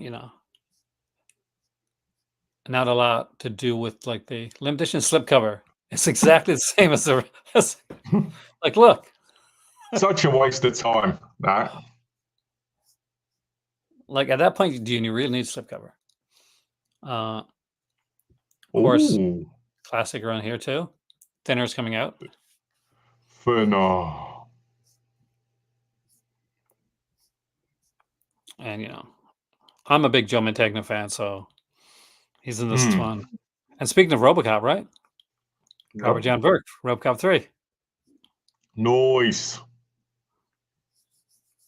The Gypsy Curse movie. Again, is there a poster? Yeah, we got a poster of this one. But it's the same. Was it good, Mike? Was the print good? Because I've got it. I haven't watched it yet. I've got the Steelbook version. You should watch all 4 Disney Halloween Town movies. My kids love those, actually. I actually saw them in the store the other day, and I was like, should I go up to the counter with those? I would. Like, personally, yes. I have like kids, like, like my nieces, like if they ever come to visit, and I got like on my wife's nephew is only like 1 or something like that. So stuff like that. Ernest and Celestine. Nice one, Mike. This looks cool. Yeah. I haven't seen this. Have you seen this? No, I don't think so, but I know the title. So it might be some read, like in a booklet for something else. Who directed it? Bloody hell. Was there any more stuff?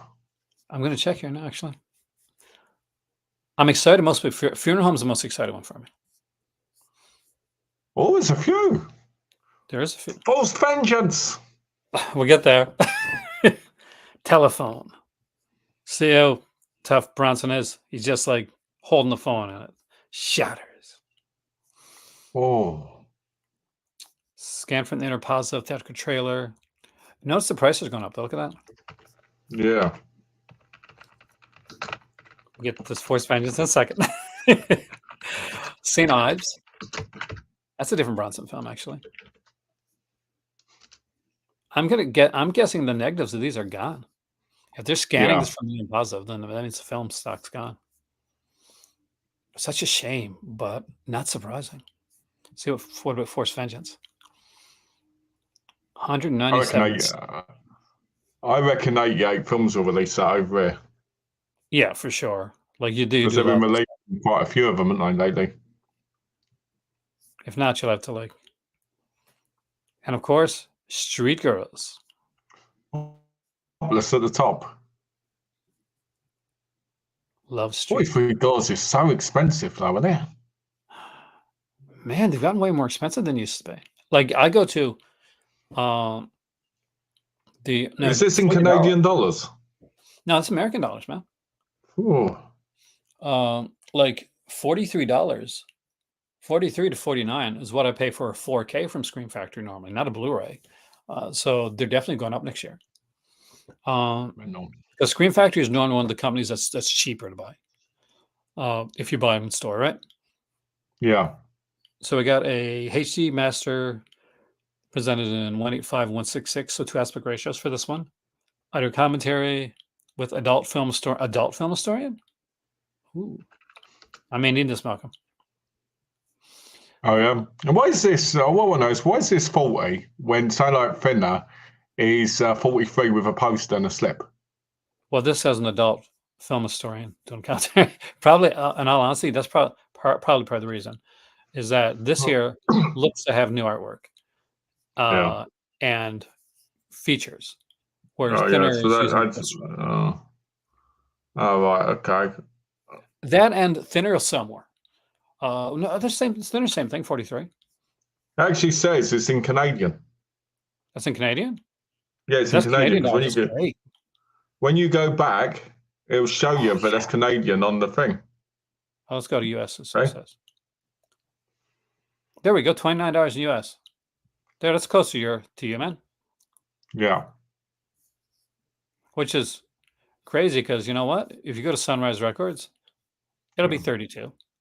Like, Don't worry, don't worry, $7.99. Darth said yes. I'm not buying any of these, just so you know. Well, you can get them over there. Like 88 Films, like does a lot of this stuff. Oh, I'm sad they release them, but I mean, there's some I'd like to get, but they're ones that I feel I could easily get over on eBay at some point because they're very easy to get. Do you know what I mean? Yeah, for sure. There's certain things I worry about them selling out, but like False Vengeance, if 88 Films didn't release it, it's a simple thing that's not limited. So I think Disney will ever release the Santa Claus TV series, season by season on DVD. I do. I don't know. Maybe I think they will. if they do have it, it might be through their Disney Club, as long as that's still around first. Got a new Criterion Day, The Uninvited. It's a really good film. Nice. Yeah, like these here don't seem like I like that Funeral Home and Street Girls. Everything else seems like something I can find regular in the store. Yeah. And even these, I think I can find regular in the store, to be honest with you. Exactly. Like this here, right? This one I'll probably order because at Amazon it's like less than $100 now. It's 106 here. Yeah. I guess you get a poster, right? Yeah. So I may not get a poster, but I can buy this for under $100. That'd be a nice set because it looks beautiful. See, because I got the other set that makes me really want to get it. Yeah. That's the killer. But remember, guys, if you're here, be sure to like, share, subscribe to all that jazzy stuff. You want to super chat, super sticker, donate, whatever. Just enjoy the video. Yep. That's the most important part. Always enjoy the video, guys. Or else. Chopper, I got that today, Chopper. Malcolm will come and make sure you enjoy it. So look. Let me say. Second Sight. Now that one you get special edition of. Because you like that movie a lot, right? This movie, I remember watching the bad DVD rip of this, and I fell in love with this movie. To me, this movie is a 5 out of 5. I tell you, so good. Like totally off topic. That George Romero film. I think it's George Romero. God, what's it called? We'll never get a good release. It's the one where the guy wakes up. The one where he wakes up, the guy has no face. Oh, God. Are you talking about Bruiser? I think it's called. It's called Bruiser. Yeah, I think that might be the one. Yeah, because it was a later one, wasn't it? Yeah. Yeah, it's Bruiser. I think. No, I don't think. I'm not sure, to be honest. I'm not sure if it will get released because I would think that would be the type of film that would be released with another good film, but with it as an extra. Do you know what I mean? See, I didn't mind Bruiser. I mean, like, I know a lot of people didn't like it. It was definitely experimenting. But for me, it's definitely like a step above like the later Dead films, like Diary of the Dead, stuff like that. Fargo's a fantastic film. Great series too, by the way, Alvin. Love the Fargo series. Underrated. Probably. I actually got to get that. I got to get Banshee. I don't have Banshee yet either. I watched. What was I watched? I watched Pneumonia today. Pneumonia. You know the Fulci movie. Yeah. How'd you find it? I found it tedious. Yeah, that's my thought. Like I was going to buy it like during the last Arrow sale because that's a great edition. But I was like, and I like you know me, man. I love Fulci. Yeah. But this is one of the ones I was. To be fair, it's later Fulci. That's the problem. Yeah. You know, 1990s bit, and I also watched Vampire today. You know the 1932 movie. How'd you find that?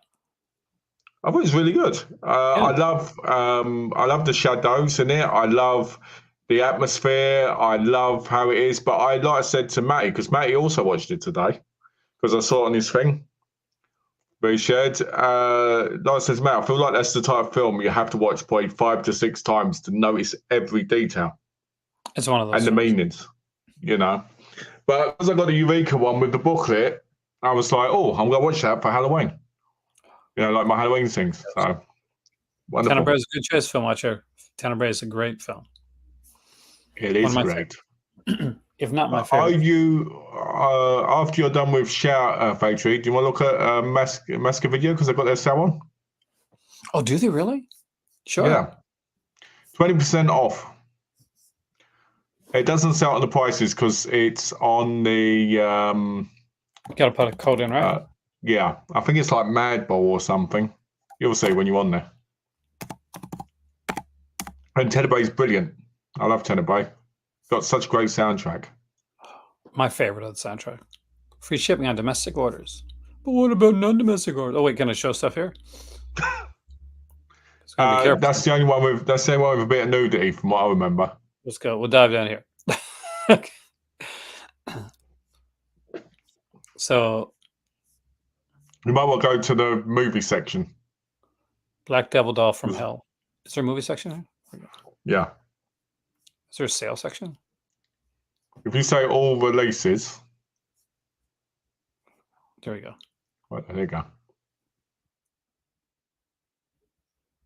Okay. Movie companies, stop putting nudity on your covers and leave it for like special edition slips, so that YouTubers can actually look at your stuff. Yes. Fiend, I have this one I get this. Is it good? I really like that. So now. Because I picked it up. Did you really? Yeah. It's by Don Dohler, so you know his stuff, right? Yeah.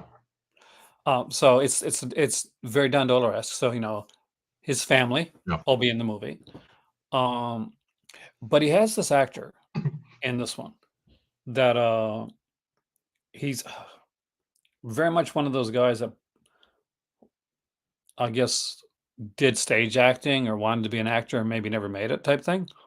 Oh, okay. So he's very, and he plays Fiend, and he's very kind of Todd Slater-esque. Okay, sounds good. It is. It's fun. It's one that me and Hin watched this one, and Hin actually enjoyed it. Nice. Well, I bought that, and I also bought the other one ever. I cannot say without destroying it. Macau.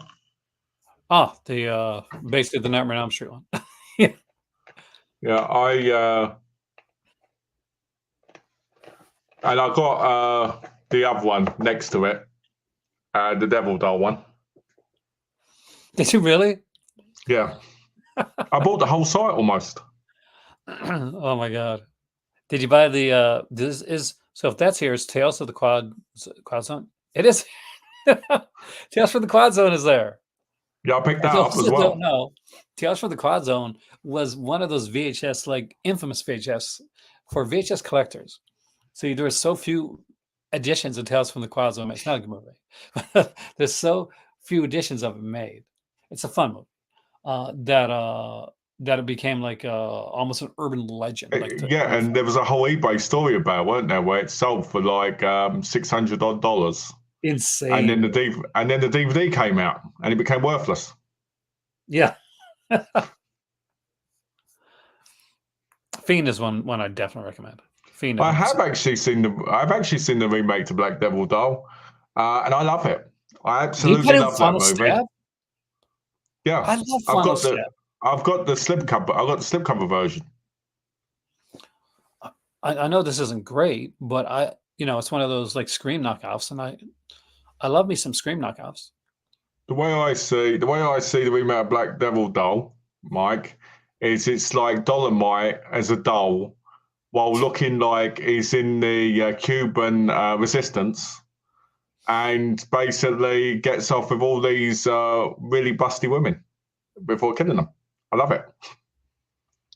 Yes, it is, Alex. I actually own that. I bought it directly from the company, Bloody Banjo. It's a UK film. I've got it. I've got a signed copy. Damn. Did you buy it? I did. I bought both of them. The first one's out of print, so I bought them both on. Oh, quick story, right? City in Panic, right? Okay. eBay over itself for £10, right? Looked on this, it was out of print, went back on there. It was sold, sealed. And Of on the next one, eBay was 98 quid. course. So I was like, oh. Bloody Banjo, I think, also has the guy in it from Human Centipede 2. I picked that up as well. Portraits of Andrea Palmer and Hardcore. There's some decent stuff here. I have The Devil. This was sent to me by a viewer. I don't know if I watched it. I don't think I watched this one. I picked it up, but I gotta be honest, I kind of wish it still had the slip because the slip's amazing. See it right there? The slip right underneath it, to the left. Yeah, mine is slipless too. Hack-O-Lantern, I like that one because I remember liking this back in the day. It's not a great movie, but I just enjoyed it. Mr. No Legs, I wanted, but I just felt like I was buying too much. There's the feeling I got. Love Bites. That's what you should buy. Vampire film. Tumbling Doll of Flesh. Have you seen that movie? Which one?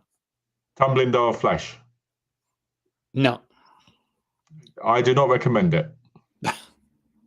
I watched it. It starts off all right, but then it just turns into one of those, like guinea pig type of movies. Oh, I hate those. Except it doesn't really have as much of a story. Oh, it's out of stock. It's out of print. It's open. Yeah. Phantom Killer. Such quality films. Such great acting. Those are the ones, by the way, that we have to do next year. Yes. Nurse Jill I picked up. Some of these here are like, okay. The other ones here, I'm like, yeah, probably not. You know what I mean? Yeah. Yeah, I know what you mean. Escape from the Insane Asylum's got a nice cover on it. Anthropophagus. I was never mad. Seen that bag. I own that film. Not with that cover. I own the UK release. And I was in the charity shop with Alex, and he said, "You're not going to buy that, are you?" And I said, "It's an SOV called Nutbag. I have to." Anthropophagus 2000, because we need another Anthropophagus film. Snuff 102. See, they didn't have that on Nose Picker. I got a bit disappointed by that. Notice how a lot of the films are not available. Yeah, like because even some you hit on them, and they're not actually not there. So it's not a bad sale. Like I'd recommend Fiend, for sure. Definitely those Phantom Killer. Would you recommend Phantom Killer? I gotta ask a question. Would you recommend? Would you recommend Phantom Killer? I would. I'd recommend it because the title Phantom alone. Phantom Killer, in case people don't know, it's the long-awaited sequel to Phantom of the Opera. But in this one, it's got nudity and a lot more fun in it, and a lot less moodiness. Just a lot of exciting stabbing. Have you watched Star 4? No. I have. So Phantom Killer is a series of films that leans towards, like, it's a mystery. And it's a lot of nudity. It's a whole ton of nudity and violence that some people are not going to be good with. Like, so put that out there right now. But it's the most disappointing reveal in the history of killer reveals. We will be doing, me and Malcolm and Dad will be going through the Phantom Killer films. They'll be fun. They'll be Patreon only because, trust me, Trust me. I'm just going to say the words, and you've seen a couple of them, right? I've seen the first one. Mario? Oh, That's the first one of the Mario scene? I think so. Okay. Yeah. We can't even talk about it. All we can say is Mario. The scene is that. Yeah, that we can't even say anything other than the word Mario. And anybody that's seen it will know why immediately. They immediately know why. Horrifying. Horrifying. I wondered if it went oop, that one, because they're going to put it on Blu-ray. Ooh. I would buy the series. Because you think about it, if they got the Blu-ray, they could put them all on Blu-ray, couldn't they? Together. Can you imagine the 4K set of all four of them? Oh boy, that'd be amazing. I would like I just said, it's a horrible review, right? And at the same time, I'm like, I would buy the hell out of that set, like in a heartbeat, like Ilsa coming out in 4K. Well, I buy Ilsa in 4K. Yes. I bought Lorna the Exorcist today off of eBay. Oh, nice. That's a good film. Yeah. I actually like that one. Mira Lopez. Oh, it is so much more. Darth Sidious. Ask Malcolm about it off camera. If he remembers Mario, Mop. That's all I'm gonna say. Well, you know, Mario Lopez. You think about it, Mario Lopez was the killer, right? Imagine how many hearts would have been broken from Saved by the Bell. Didn't he play Colonel Sanders in like a short movie in a Colonel Sanders like romance film? Like, I'm not joking. That's a thing. That's a real thing.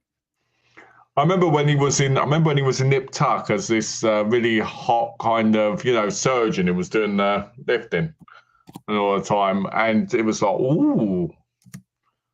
But I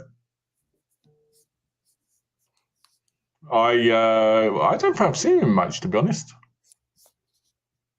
Or maybe I should look into that. Look at this. Oh god! Oh, it's a Lifetime movie. It's only 40 minutes long. What the hell?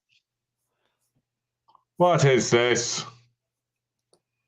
It's I think it's like 30 or 40 minutes long. What? I'm not joking, man. This is one of those things that you'd think was a joke. Yeah, but he plays like young Colonel Sanders. saying that though, it is Lifetime, so it does say a lot. I'm a sucker for some of those movies, man. I've got to look into this now. I like that Gordon Ramsay one that was on there. They do interesting stuff. But yeah, it's worth checking out. It's not good. I'm not gonna lie to you guys. It's only like 30 minutes long. What I like is over here to hide their Lifetime. They just don't put Lifetime on them. They just make you watch them, and then you watch them and you go, hold on a minute. Now and you look it up, it goes Lifetime movie. Like they splatter Lifetime all over the friggin' cover. Like when you're buying the DVDs, right? It's Lifetime, because it's a selling point.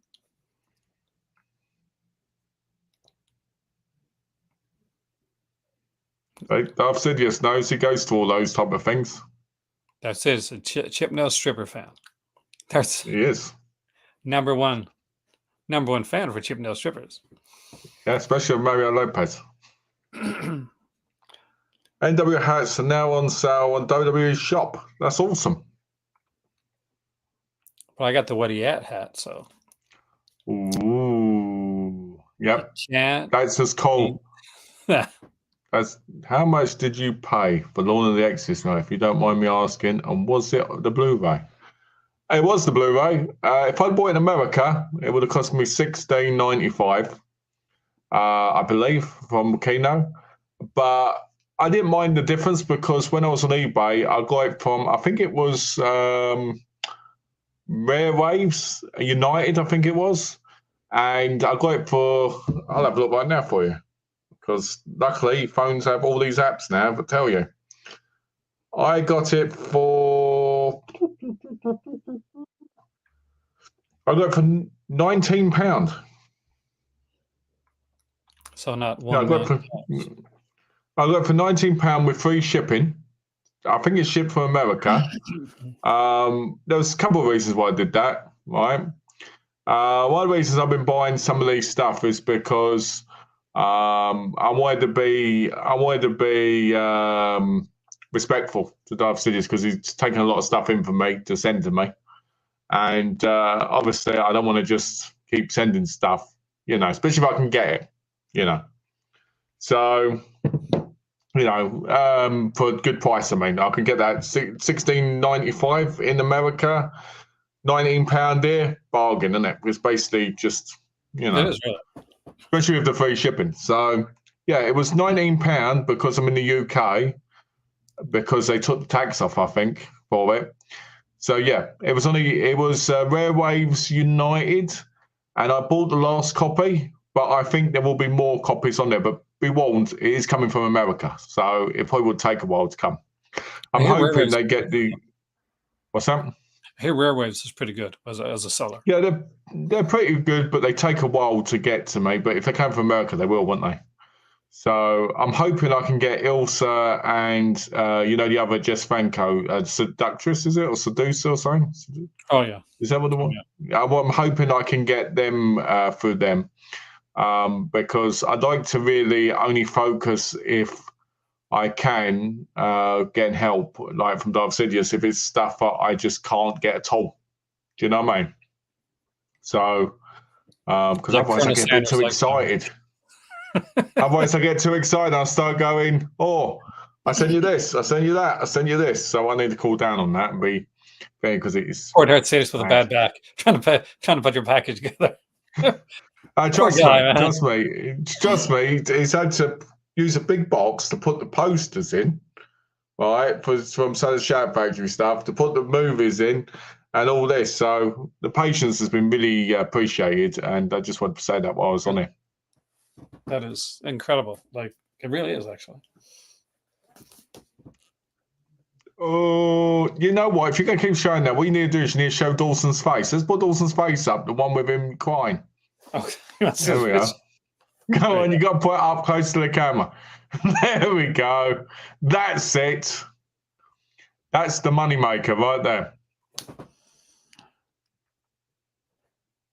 Joey was so cute.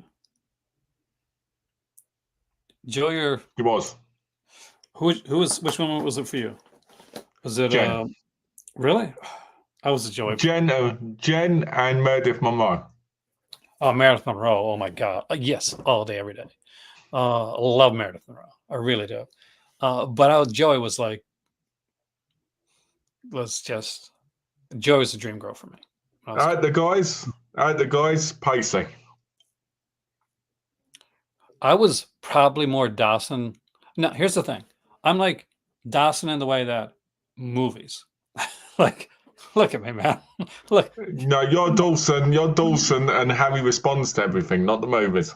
But when it comes to when it comes to the other stuff, the rest of my life, for anybody that grew up with me, yeah, I was Pacey. I was Pacey that wanted to be Dawson. Oh. Yeah, no, I did not. Like, I would love to have said, like, oh yes, I had it all like down pat and I knew exactly what I wanted. And I was always super into, like, it was just movies and that was it. No, that wasn't me. That's like, although I love films and like it was always something I've looked at and studied and stuff like that. Not like Dawson. Not like, okay, I want to do this type of thing. No, my life was, much like Pacey, like girls, like a real teenager, right? Girls. Yeah. And there's a scene in an early season of Dawson's Creek. And it's the one where with the poem. It's the poem episode. And I'm sure you remember it. It's probably considered. I remember, yeah. And because the guy hasn't come out in the episode. And the teacher is a prick, basically. And he pushes him to read his poem out loud. And the poem is what outs the guy. And Pacey gets up in his face and really gets to the point where he gets the teacher fired, actually. Um, and I think he feels bad about it afterwards because the teacher was a jerk, but I think at times there's more to it, like what was going on behind the scenes and stuff like that. So he Yeah. ends up feeling kind of bad. So I never got anybody fired, but similar situation. That was me in school. Oh wow. Yeah. And I was quiet though. I was a quiet kid. I was a nerd. I was a geek, guys. Like, look at this. Does this not look like the face of a guy that was a geek in high school? And I So, was so serious. basically, so basically, you're a mixture of Pacey, Dawson, and Kurt Smith's character. Uh, Because In Kurt the Smith's way, character was very quiet to start off yeah. with. No, yes, yes, to the point where when I was in school, so a lot of people thought I was gay, and I was quiet. I dressed well. The things like back in the '80s were like, were the flags, I guess, for stuff like that. I wasn't, but I was had a lot of friends that that were.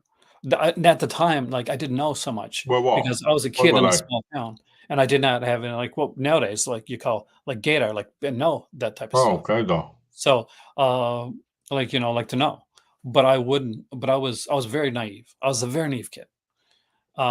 So, but I was also very, I was quiet, but I was a quiet activist. So I was a weird combination, man.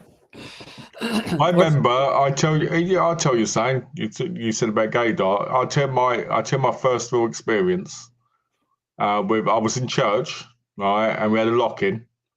And I was wearing a suit at the time because we were supposed to be wearing a suit. I was probably about 11, right? And we were having a lock in, and it was two twin boys there. One was blonde and one was brown haired, but they were identical almost, you know.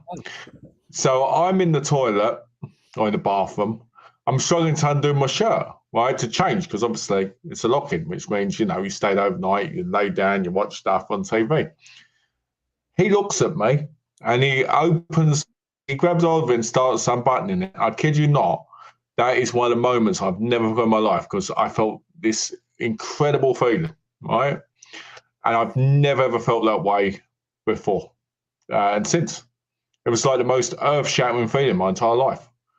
At that age, I'm not talking yeah. about like at that age, and it was just a weird feeling because we had this complete eye contact, and it was like we were in a different zone. It was really weird, but it's something that's always stuck with me. So, I think sometimes we know these things, but we don't know them at the time until we get older and we realise what I, it fully is. yeah, I mean, like being from like a time period where it wasn't so easy to for somebody to come out and stuff like that. I always been super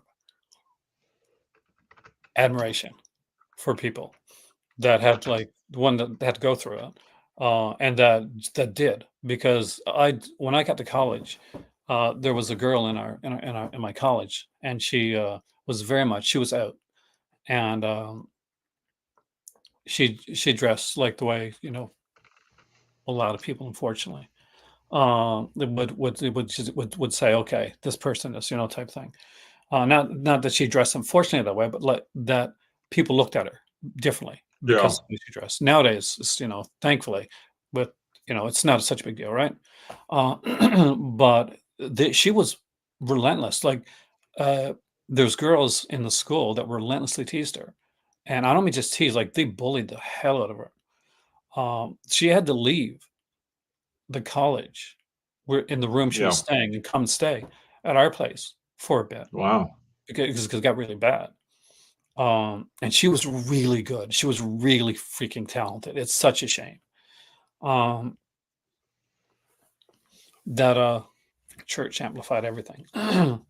Were you did you do anything? Were you like a church? Were you a server or anything like that in church or? No, but my mum and me went to church. My dad didn't. My mum was baptized in church, and I was That's dedicated because I was usually where because it I was goes. a you It's know, usually someone's baptized in church. Well, I'd hope so. My mom was and baptized at 7-Eleven. I was dedicated. I guess that's what they called it because I didn't have the choice to be baptized at the time because in their mind I was too young. Oh, You so they know. let you decide, or No, they said that I could only be dedicated because I was too young to take that step, oh, okay, that's different. I mean, like in Canada, And like it's different. I had godparents, from it, which never spoke to me after my mum stopped going to church. Because hot take, my mum opened a spiritualist church years later, right?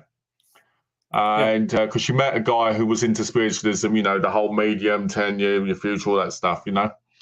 And basically, she opened that, and years later, after we hadn't been to the other church for ages, they started calling my mum a Satanist. They started saying she was evil, that she was corrupted, because she was this and that.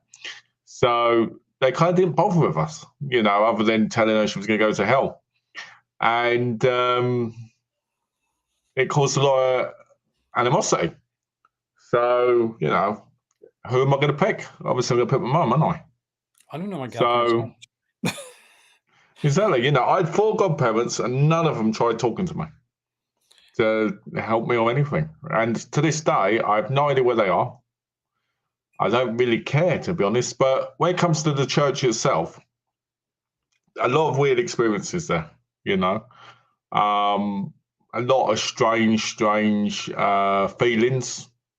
because I was at a point in my life, I would say, where you start noticing stuff more and you start kind of picking up on things, Like if an adult touches you in a way, you kind of get this feeling that they're not completely pure with their intention. Do you get what I mean? So I'll give an example. There was a guy there called Martin, right? And randomly one day he decided to, thanks Kubrick, I appreciate that. Uh, he decided one day to buy me £100 Bible I and give it guess to me that's randomly. sorry. Right, randomly. Now, That's what's interesting about this guy was he was actually with my dad's ex-wife as well, which made it even more weird. Yeah, and he was strange. He was weird. He was creepy. He was sleeping with women all over the church and doing all this other stuff. A real creeper. Then you have these moments where you go because I used to do a lot of.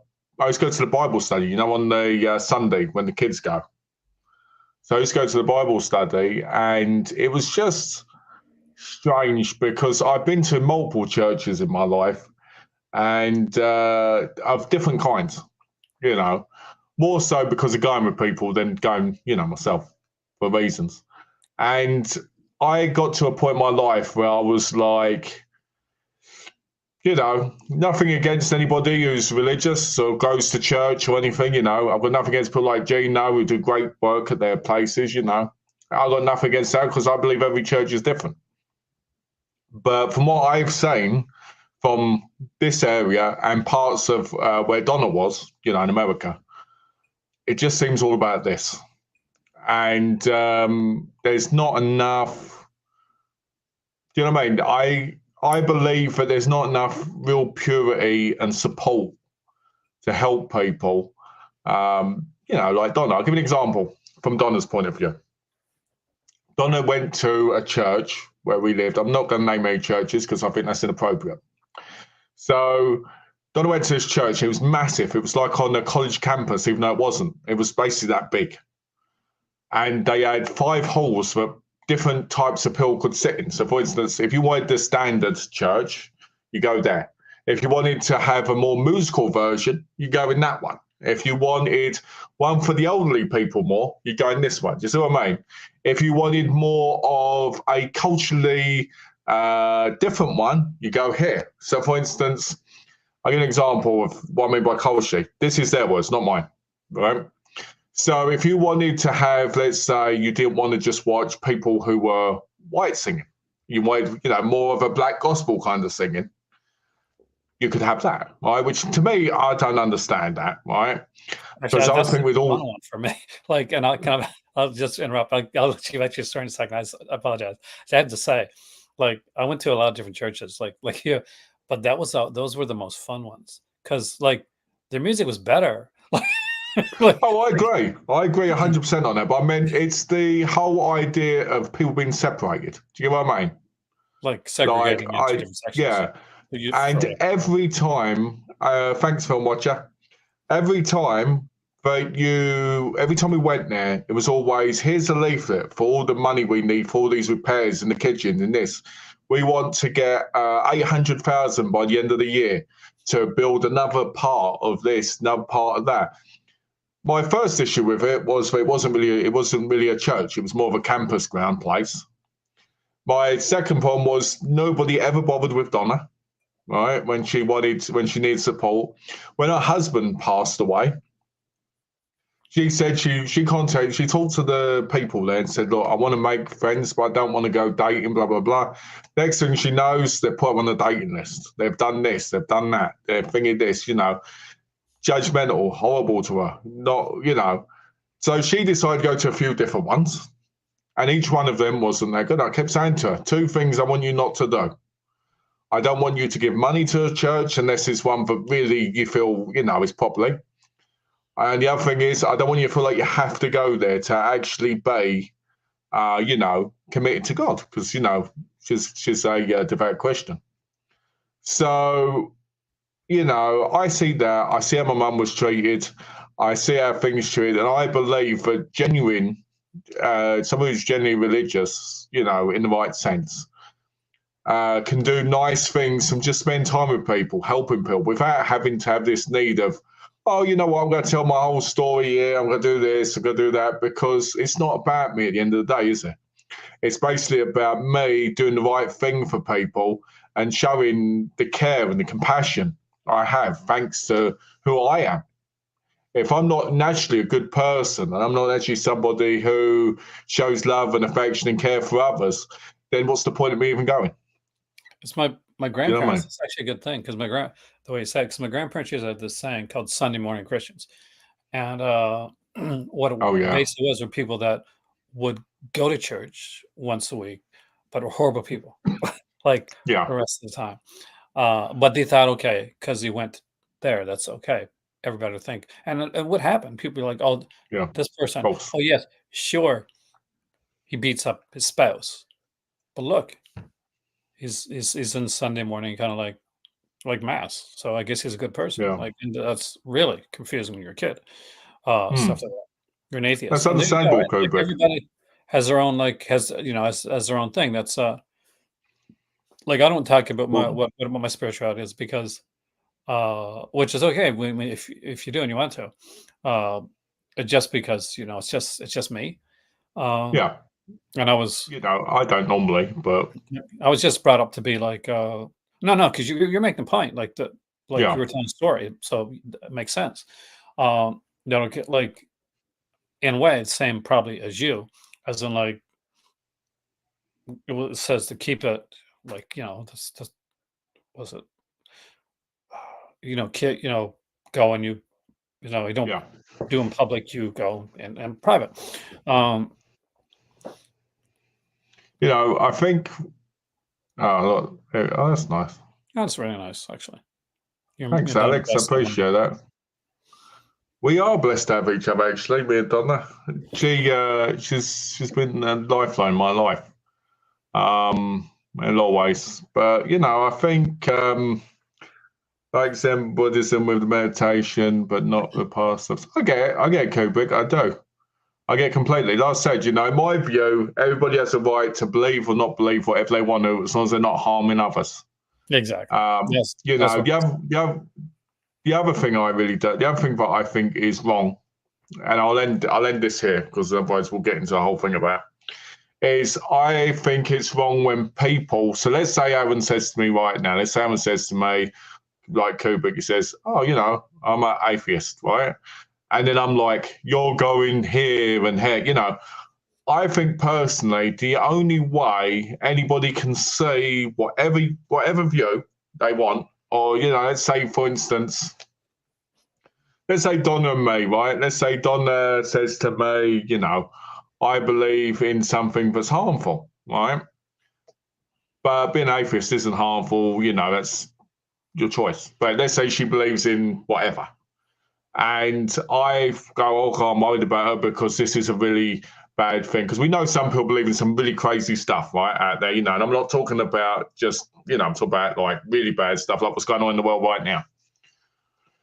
And the only way I can show her that things are nice and things are me is by being who I am naturally and being somebody who cares and wants to show affection and being what that person needs, not somebody who's judgmental, not somebody who wants to basically tell you you're going to hell, you're going here, because that's horrible. You know, that's a horrible thing. You know, I knew a woman online, years. She said she was an atheist, right? That was her choice. I'm happy for her, but she felt that way. But because she said she was, she couldn't just say, you know, I'm not. I respect your opinion. I respect mine. She had to constantly attack people and tell them that they were idiots, they were stupid, they were this. And I was always like, what's the point? You know, you just bring hate on yourself and on others. No, to me, that's wrong. And become Bill Maher, who's an idiot. Exactly, Kubrick. I totally believe in that, and I think that's really important. I think we have to respect each other, and I think we have to show compassion. And when people are struggling, we need to give them affection and care and support them, because that's the only way people can ever feel better. You know. And like I've said, whatever people want, whatever people have, you know, it's like I just don't get why we have to argue and fight over things that are a personal thing. It's a personal thing at the end of the day. If it's my choice, then no one's going to fully understand how I feel. Like, I don't know if I understand how you feel, Kubrick, or Adam feels. I can hear what you both have to say, and you can both hear what I've got to say. But you don't know the reasons for it. You don't know the full feelings of it. You don't know what made me that way from growing up. Do you see what I mean? So I think people need to just relax and, you know. I will end this on the most Dawson's Creek Pacey type story, like in reality, that you're going to get from me on any topic. So when I was in high school, a friend of mine, and I had a friend, and I'd met her a couple of times and didn't know her very well. So unfortunately, there was a car accident, and she didn't make it. And she went to her local church, once a religion, whatever it was. You kind of maybe figured out a bit. And she said, you know, and the guy there told her that basically said, you know, oh, she's probably going to go to hell because she was not saved. Yeah. So she came back and she was upset and she was crying and stuff like that. And I was like, what happened? And she said, well, I'm worried about my friend. I'm like, what do you mean you're worried about your friend? So she told me. So being the way that it was at the time, I went to have a conversation. And we conversed. And when I say that, you know what I mean? Yes. So, yeah. Well, I gotta, for punching somebody like that, I don't know. But, yeah. That was the most horrible thing I think you can do to a person. And he did it. He's like, well, your friend's gone to hell, basically. Your friend's gone to hell. So I was like, yeah. No. So there. That's my basiness. Oh, boy. Yeah. People. He deserved it, though. I have no regrets. He did deserve it. Yes, I was talking about you, I've said yes. The dark side. I was talking about your mistress. Elvira. Yes. Talk about Elvira. I saw her in. I've got to share this quickly. Yeah. So I was watching All About Evil. You Yeah. know, there's such a great scene in it. So the woman, I can never remember that, the person who played Elvira. You'll know her full name, wouldn't you? Cassandra Peterson. There you go. She goes into her son's room, right? The son in the movie. And she goes, "You're right." And he goes, "I'm in love with an older woman." She looks up and there's a picture of Elvira and she goes, I was like, what a great scene. So cool. I was like, what a great scene, you know, because she's like, and he goes, "No, not her." And she's like, and you're like, is this supposed to be, you know, your secret identity in this movie as well? That is cool. So I thought it was really funny. Right? You know, it's a good movie, actually. It's not a bad movie. That's one with Aubrey Plaza, right? No, that's the one with the one from Poker Face, you know, Natasha Lyonne, is it? Natasha Lyonne. Oh, yeah. Oh, Yeah. It's actually not bad because that's the one by Peaches. Is it Peaches Crist? Is it? Yeah. Yeah. I like to try and get the name right because sometimes you know what it's like, get the names wrong. It's a decent movie. That's my middle name. Aaron gets names wrong. It's so true. Like pronunciation is not my strong point, guys. But it's a good film. Have you seen it? I don't think I have seen it. Now I want to see it though. It's a strong indie film, and it's got some very John Walter-esque, that's amazing. things to it. I watched Shadow of the Mind as well. You know, that New Zealand one. Oh, how'd you find it? I didn't like it that much. Hmm. It kind of gets weird and kind of drags on a bit and just feels a bit tedious when you're watching it. There's a couple that I would like to obviously the movie that I want to buy that I showed you, the Raro video one. Was it To Be 20? Yeah. I'm so tempted still on that one. You should. It is good. It's a dark movie, like ending like hell. Yeah. But it's so good. But this here, that's not me from picking up anything. For a little bit at least.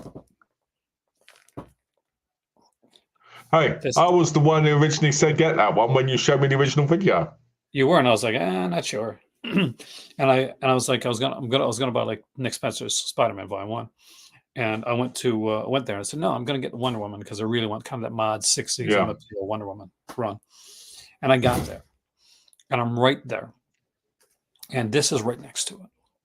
And it's got this like Mike Laura Allard artwork on the side. And I take it out again and I look at this cover. I get chills just looking at one in it. It is incredible.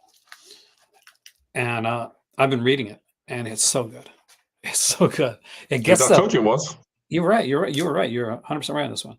It gets it down pat. The way to draw Commissioner Gordon sometimes I'm iffy on. I don't really think to get Commissioner Gordon right.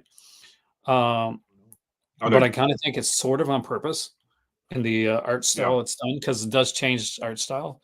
Because Jonathan Case does a lot of the art, but again, so does there's Michael Laura Allard do art in this as well. There's a few other people, but it's really, really good. And the variant covers are.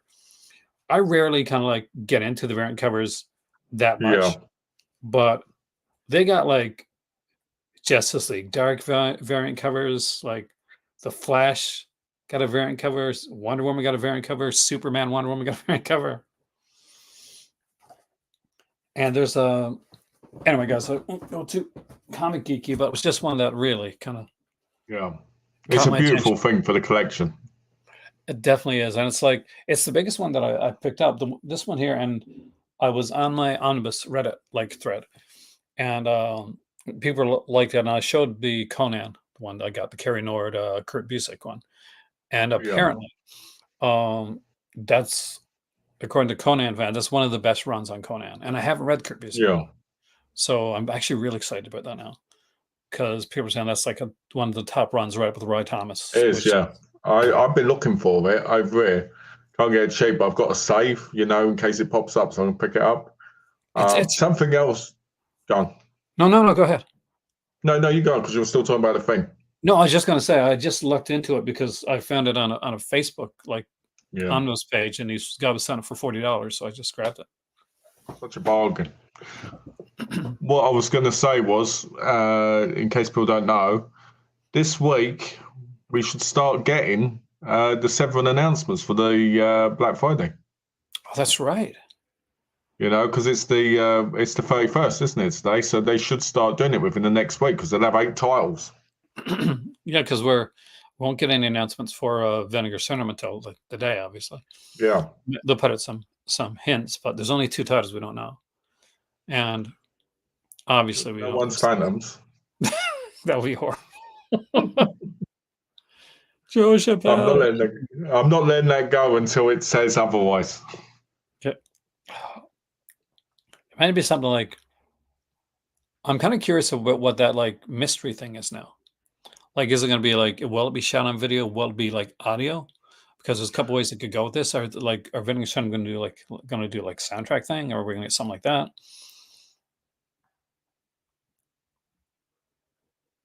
Does Vinegar Syndrome, they do ship to the UK? Cubic, it costs a bit, I think. Like, because Malcolm is a subscriber, and because, and I think he has to pay a bit when it comes to the shipping. I live in the UK, Kubrick. So I tell you, I live in England, so I do get. I don't have to pay for shipping at all. But that's because I'm a sub. So technically, I paid ahead. I think I paid 150 shipping ahead, which is fine. Yeah, well, it is. You pay for And shipping. you know, with the amount Just I comes with buy, price. you know, sometimes I get 3 boxes, Kubrick, at a time, like 3 big boxes. So, but I will say this: the biggest problem I've had with Vinegar Syndrome lately is my books. Yeah. Every time I get books, they come damaged because always at the bottom of the box. You know, so you know it's not good. Not good at all. I mean, completely wrecked in the corners. That's the killer part with stuff like that. And books are so hard when it comes to that. Like, that's why when people say, what do you carry when you're going back? Like, what do you take with you? Like, I will put movies all the time in my suitcase and to let it go through, because I know overall I could just pack it fairly to be okay. Books, Yeah. not so much. Like this Batman book, probably going on my back, right? Yeah. I'm already know I'm gonna have to buy more freaking luggage since I got here. I told you would. I told you would. Just for the Mill Creek stuff alone. Just for the Mill Creek stuff alone. Because this is half of it. Like, I did a video. You saw that video. That was half of the Mill Creek stuff. Yeah. There's a bigger package, like in Sydney. So I'm actually looking forward to that. You've seen them all. You know exactly what's Yeah. It's massive. It is. Alan's got a massive package, everyone. That's what she's.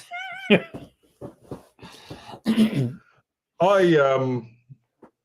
have I got? I've got. I'm thinking about ordering from Aldi's, but I'm waiting to see if they do a sale. You know, so I can get some of the silent Boris Karloff movies.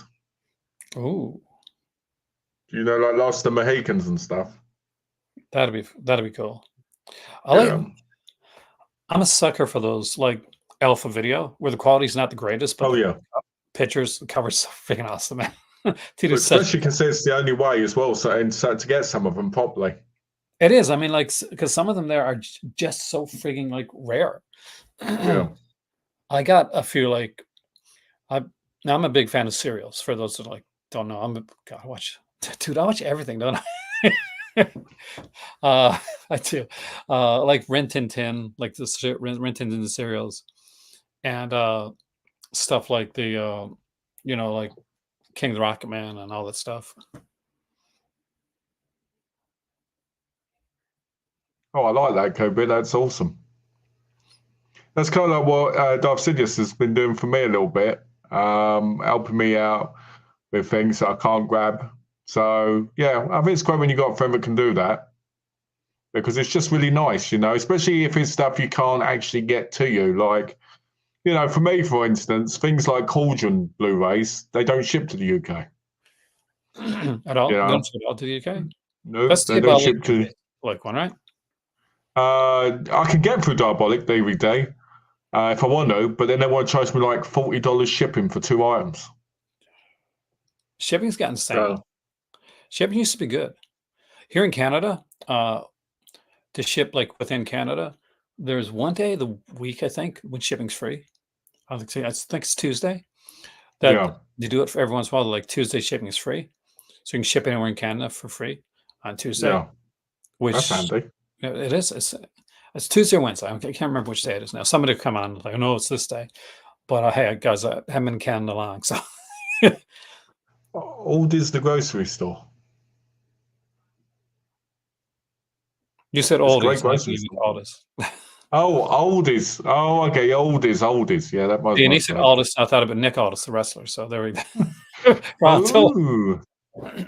Oh, I've not watched Halloween Town movies, Alan, but I will probably at some point because I'm that type of person. I have. Probably next year. I have kids. I have. You had I'm gonna reason watch them. to. You I'll didn't watch watch them them. by yourself, though. Oh yes, I would have anyway. Look, Oh, dude, God. like this is me. What the hell don't I watch? No, that's I true. have, Just for the knowledge alone. yeah, I have seen every episode of Hannah Montana. Victorious, Okay. iCarly, Victorious is good. Sweet Life, iCarly, I like. Sweet Life of Zach and Cody, Sweet Life on Deck, the sequel series. And here's the thing, and for a lot of those shows, you say, hey, yeah, but you've got kids. You're right, but I didn't have to keep watching the shows after my kids were gone away, but I did because why not? Why Hong Kong not? Rescue. Hong Kong Which one? Rescue. What a great company Hong Kong Rescue used to be. I don't know what happened, and I don't know if it changed, but the guy who did it did some really great releases because it had stuff from every release that was out at the time. Are they still around? So they're still around, but I don't think they're releasing anything because there was a lot of problems originally with people actually getting the copies in time because they'd buy and it'd take forever to get to them. I don't know if that's changed now, but a lot of them kind of don't work so much now in the sense of what's released on them. From what I know, but they are beautiful releases, and I do have a Drunken Master one. We're still talking. That's awesome. They sent you the original trilogy without the messed up ones as well, because hey, who doesn't want that? He also makes his own custom sleeves and SIM cards. He doesn't like all the ratings on the UK Blu-rays. I don't know why people don't like them. I like them a lot better. I like them a lot better than the American ones. I hate that not rated sign. Mel, can you help? I can help you get a personalised signature from Theresa May. I know her personally because obviously I live in England, so I know her. I can do that tomorrow. It's like here in Canada. Like everybody in Canada knows everybody else. So that's why me and Justin Trudeau are going to hang out later on. Yeah, exactly. Have you watched the Sweet Life movie starring the twins? Yes. Yes, I have. And of course, I'm a Riverdale fan, Alan. So, the kid from Sweet Life, Zach and Cody, would go on to be Jughead on Riverdale. Oh, listen to this. The Hong Kong Rescue guy got me my first film like 14 months to get to me. I got my mate back before that. That Hong Kong Rescue guy is slow as hell. Yeah. You know, he reminds me of Bill Olsen from Code Red. So slow. Great person when it comes to what he was doing. Maybe not in attitude, but he was great because he, pushed the thing for people. But, that's what Hong Kong Rescue reminds me of when it comes to that slow part. And, but 14 months is a bit excessive. Just for a couple of. Love movies and Canadians. Yes. He's like, no, I don't sell a candy anymore. I'll steal. He's not the only one. He's not the only one who hates them. I married one. Okay. A Canadian?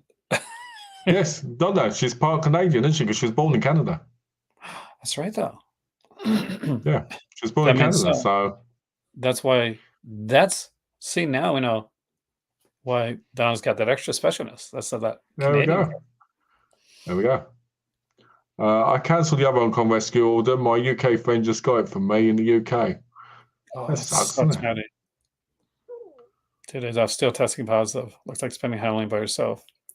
I'm going to be giving away candies because my nieces are going out for Halloween, and I'm going to be going to their place, and I'm going to be giving candies while they're gone out to the kids. Oh, that sounds nice.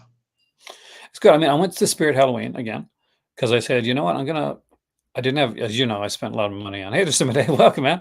Hey, Dave. I was going to buy. I really wanted a mask really bad, like a Michael Myers mask. And I went back and said, no, Shag, I'm going to buy a mask because I'd heard that Halloween 2 was the only one there. Then I'd heard afterwards that Halloween Ends mask came back in. And I wanted that because I had the burn thing, or I wanted Halloween 2. I wanted one of them anyway. I wanted an actual trick-or-treat mask. So I said, and they said 50% off, right? I'm like, yes. And I'm like, I'm getting ready to go in on November 1st. What? Like, son of a. So I go inside. I said, well, okay, well, maybe I can find one. And my thoughts were, not gonna lie, guys, we're shady. I'm gonna find a Halloween mask, Buy it, then return it, and then buy it again. hide it as best as I can, and come back and get it on November 1st, right? Because I know it's gonna sell. So I get there to where the Halloween masks were. I'm like, they're not here. Did they move stuff around? Maybe they got some new stuff in. Maybe there's even more masks. So my head got thinking, oh, maybe they're gonna have a couple masks to choose from. Maybe I'll have to choose one. Maybe I get this one. So I'm going around. I'm like, there's some spaces here. Like, okay. I said, well, no, but there's masks in the back. I know there's masks in the back. I've seen masks in the back area. So I'm going to the back area. Like, they'll be there. That's where they'll be. And they got all the masks moved to the back because they're getting ready. When things sell out, they're going to want everything to be compartmentalized. I go to the back, and it's like empty spaces with like just a few like rando cheap ass masks in the background. And I'm like, they're gone. Somebody bought them all. Oh, no. Yeah, it was a bummer. What you should have done is the other day when you went in there, you should have bought one, used it on the day, returned it, and then go, as soon as you returned and got the refund, the next day gone, oh, I'm looking for a mask, and then rebought it with 50% off. Ever watched Riverdale back again? Yes, when it premiered.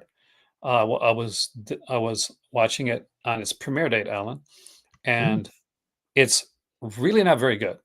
So Christopher Rich was in the Charmings, and he was I think it was Sandy on Another World.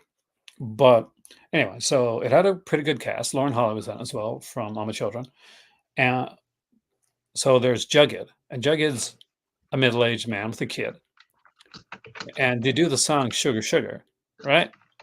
But he raps it in a very cringy way. In a super cringy way. And I'm like, son of a... It was okay. I didn't even know it existed. When did it come out? Late 80s, I think. Okay. I think I was in high school at the time. Let me check. I'm pretty sure I was still in high school. Because it's called Riverdale and Back Again. And I think it would be after the Charmings. Okay. But which for anybody that doesn't know what the Charmings is, that's not gonna mean anything. But it was a TV series that lasted a couple of seasons, and it was about Prince Charming and Snow White living in modern day times. It was a sitcom.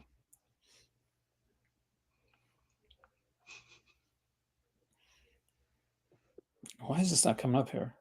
Because it's like, oh, what is this? It's not called High School Reunion, you son of a... 1990. They're calling it 1990, but it wasn't 1990. If it was, it does. But they're calling it High School Reunion, which was not the name of it. There's Jughead right there. And Archie. Oh, yeah. So it wasn't very good. No, I mean, it was okay. It was a TV movie. A 1990s TV movie. We all know what they're like. The girl that Sometimes they're played really good. Sometimes they're really cheap. Veronica. So this girl right here, Oh, I could believe that actually. Gosh, oh, she's hot. and Lauren Holly was played Betty. I'd like to see a picture of her as Betty. She did a lot of work, so it's really hard to find a picture of her. Yeah. Karen Kupkin didn't do as much, and they had Matt McCoy was in it as a bad guy because Matt McCoy always plays bad guys back then, and Yeah. but it was okay. Like this guy was was a comedic actor, acted in uh, he was in Benson for years, so he played Take care, Kubrick. hey he played Mr. Lodge, Oh, nice. and he's like the guy. I think it's the whatever it is, like the governor in Benson. Yeah. So that was him. I was okay. Oh, well, I just got an email telling me that one orders a ship from VI Vision finally.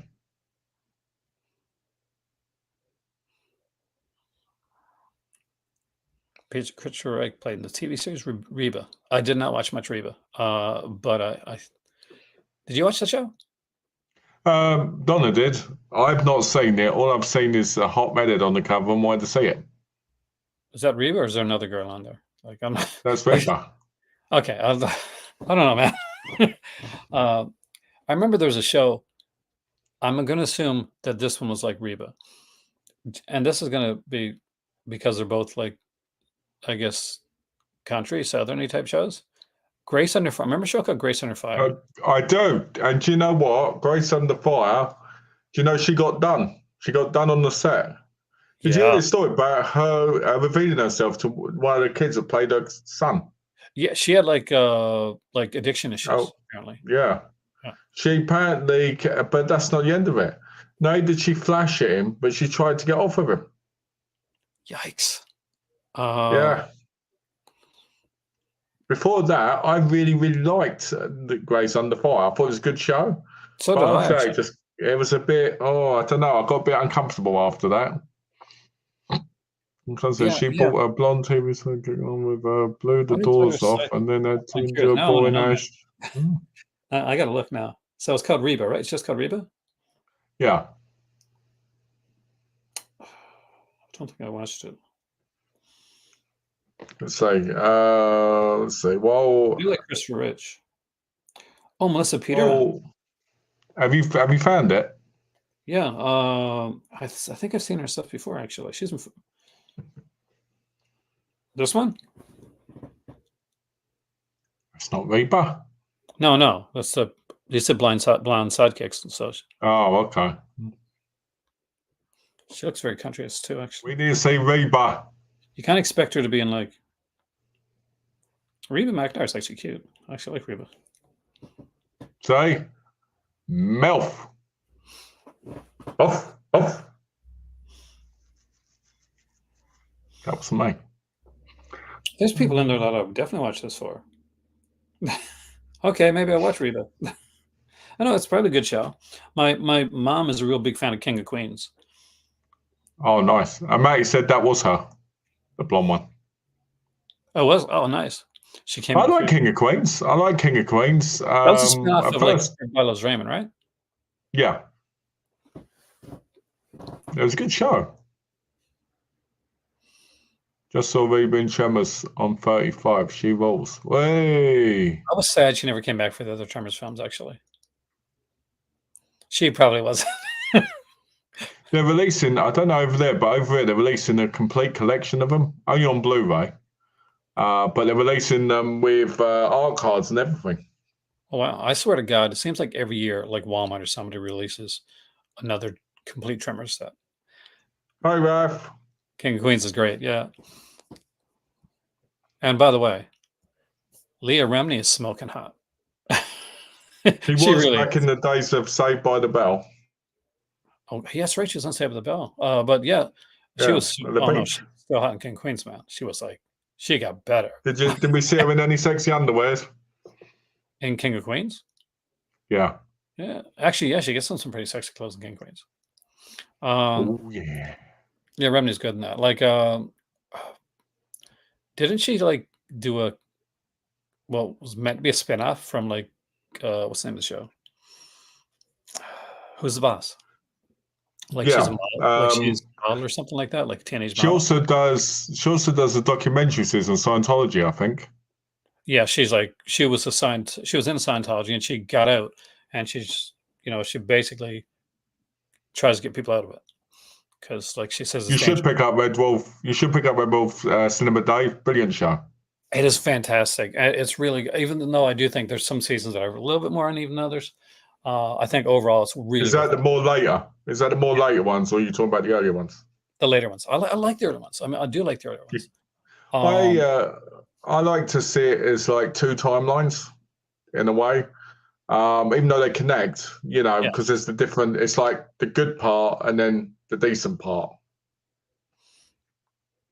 I mean, like, and now of course the Hooniverse is real. So for real, Russell T Davis has made it a thing. The Whoverse is Where's stuff, all these universes happening? but it was our. I guess in a way, Doctor Who was ahead of its time because it already had done Sarah Jane Adventures and That's true. other stuff in class and like You know what they torture. need to bring back in the universe? K9. That's what we K9. want. We want K9. Now We it want depends. K9. Do you want the We want K9 K9. edition or Love K9, or do you want like the K9 from Sarah Jane Adventures? Because that's two very different beasts. I want the love one. Which one? The love one. The one where he's in love with the doctor. Imagine that if we saw that. The first one you said. Oh, that'll be a cool one. Oh, yes, you totally should buy like Columbo. It is so good. They don't have the movies? How did it? What the fuck? Oh, so that's right, because it's. Oh yeah, there's a reason I'm at it that they don't have the movies. Like the movies wouldn't have had anyway. The thing is that Columbo changed channels, and it was originally on ABC. Hmm? Yeah. ABC, and then went to CBS or something like that. I think one way there, ABC or NBC, one of those things. I think it was ABC, and then went to NBC murder mystery movies. That's why it's confusing because they have a similar. Yeah, and so they would basically, it was a cyclical thing. So for the first few seasons of Columbo, it was on, I think, ABC. Don't quote me on that though. And they would basically cycle it between Macmillan and Wife, McLeod, and stuff like that. And it eventually came back in the mid to late '80s, I think. Yeah. And then there's like a few movies in the 2000s, and that was NBC. And there's a definitely drop in quality in the quality, It would be, yeah. but there are some really good ones in the later ones that are definitely worth owning them for. The I Erroneous. tell you what, I will. Oh, pole dancing thing. What I was going to say was I really want to pick up the Payne Mason movies. I saw that at the store. I was tempted because it was like wasn't expensive. It was like big set. Um, they had the first three seasons too, because there's what, 6 seasons or something like that in total, maybe I think more. there's 9. Is there not? Is there nine really? I think in I season think. 2, Betty Davis is an episode. Hmm. So that was. One good thing, this is the thing. The one good thing about watching these shows, especially now that they're older, is you see so much talent in them for, in the later years and mid years. Do you know what I mean? Oh my god! As and it's just phenomenal to see because if it wasn't for the TV, you would miss these things. And I think that's amazing. Well, Files on Blu-ray. Good choice. I'm That's glad you picked that fantastic. up. Jim Rockford almost made me want to become a private investigator, actually, because Magnum his PI made me want to become one. well, Magnum PI is like an idealized private investigator. Because Jim I'm going to Rockford get my gun out. is a realistic private investigator. He's going to get beaten up. He's going to get stiffed half the time, and he's realistic about his price. $200 a day plus expenses. Think about it, you could go $200 a day plus expenses and do nothing all day. Just make up stuff. Yeah, but Jim Rockford's not going to do that. Like he's not even going to take your case unless he knows he's going to do something. Oh. Did you watch Rockford Files? I've seen the episodes. My mum used to watch it when I was a kid. I've not had the set to watch, but I know episodes of certain shows just from seeing bits of them on TV. It's kind of comical I to mention Magnum PI because before he was Magnum PI, Tom Selleck is in a couple episodes of Rockford Files, and he's a detective, and he's a total opposite of Jim Rockford. Jim Rockford's got like the cheap suit and stuff like that, and Tom Selleck is this like super well dressed, charismatic, really everything goes right for him type of character, and so Rockford kind of hates him a bit because. Well, that's good then. I mean, you know what I want to say on Blu-ray? Murder, She Wrote. I got the DVDs were well done. I got to say they authored them well. But I'd love yeah, to pick up the sets. I'd love to pick up sets. I'm waiting for certain sets to pop in CX because they'll be cheaper, and then I'll buy them then instead of paying full price for them. You know, I mean, Murder, She Wrote is £64, but there he goes. Yes, but Maddie, what about the theme to what's a really good theme? Oh, Airwolf. Airwolf, yeah, that's good. That's a good theme. It's funny though, Matt. You should have double teamed it there because what I do when I'm watching something is I also listen to it. I also listen to something on my phone while I'm watching something half the time, and also I'll have an earbud in my ear and listen to something else at the same time. Wow. If I really want to watch 3 videos at the same time. Also, Mission Impossible. That's got a great show. Yeah. What about Saved by the Bell? That's also got a tune. It's okay. Actually, I like the Saved by the Bell tone. Maybe and the Wife is a really good show. I've ever watched Republic of Doyle. Will he shout it here? Alan, this is St. John's. So I lived in St. John's during Republic of Doyle's shooting. I could have, but stupidly, never became a day player, which was something that was very much a thing that was you could easily do here in St. John's. And for those that don't know, Republic of Doyle is a Canadian show. It's shot in Newfoundland, and it is kind of like the Canadian version, the Newfoundland version of Rockford Files. Yeah. And it has some big stars in there, like Colin Farrell and guys like that show up in the show. A-Team. Yeah. Great show. My best. My favorite. I think like out of all the shows there, like even though I think Murder, She Wrote is a better show, Miami Vice is just, it's so well constructed. It's so well, like the latter season 4 is a bit of a, but overall, because you get that episode with James Brown. That pilot alone is phenomenal. Yeah. That's movie worthy. Prodigal Son is great too. Yeah. I think, to be honest with you, I think Miami Vice was that perfect. When you watch Miami Vice, you can really see GTA Vice City. I know it's kind of like that, but I mean, I know they got the inspiration for that, obviously, for Vice City, but when you look at it, you can utterly see it.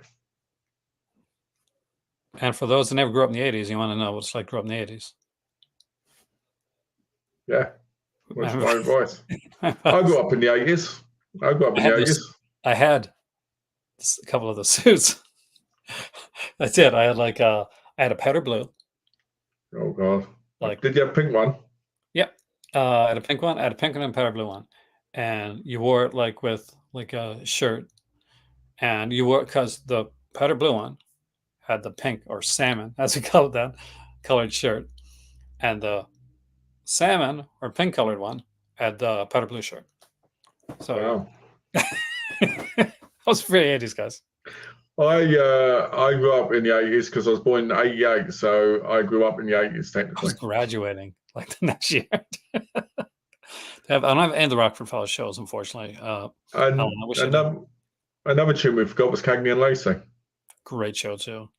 Though when I was younger, I was like, very much no. That's a show with the two girls on it. I'm not going to like that show. Not because of that, but at time Tyne Daly used to get on my nerves. That exist. There's the accent. It's very like she's got a very like a New York Yeah. accent. Um, but I loved like when I actually finally sat down and watched it. She was my one. She was Phenomenal my favorite show. character, and two was just groundbreaking. What would you say? So like North American, because we'll separate from UK, make it easier for you. North American top 5 like detective shows. Of all time. Hmm. Stuff you like, say, make it even easier for you or better. Stuff that you don't own that you'd like to have the complete series of. Oh. I was trying to make it easier, hopefully not harder. Let's say Hill Street Blues.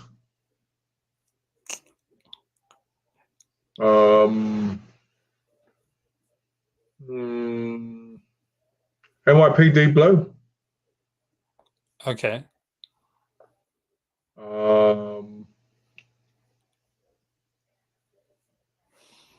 My Million Wife, because I did have it, but I had to get rid of it after watching, one season. Cagney and Lacey, I definitely want. Yeah, one more slot. So, it's hard though because I'm just naming ones I can remember off the top of my head. There's a couple that shocked me, by the way. What's that? There's a couple you said that shocked me, but I'll tell you afterwards. Let's say, what's the last one? It'd be so easy if it was the UK, I'll tell you, really easy. Let's say, what else? Because some of them I just don't really count. Like I wouldn't put Magnum PI in it. Do you own it? No, but we'll still want Only in it. Brilliant. I just figured it out. Okay. The Incredible Hulk. That's not a detective show. It is a detective show because he has to stop the criminals at the end because he's detecting. It's more of like a on the run show, like kind of like what you call it. No, I'm just being funny. What else? I'm trying to think. I'm trying to think of a show. Why can't I think of shows? It's off the top of my head, isn't it? That's why. Right, I'm gonna search up quickly just so I can name one without thinking. Tyne Daly was good in Enforcer. Mm-hmm. Okay. Kung Fu Maddie is not a detective show. Brilliant, though. Yeah. Okay. But I own it too, so I can't say that one. It's going to be harder for me because I collect TV shows. Let's have a look.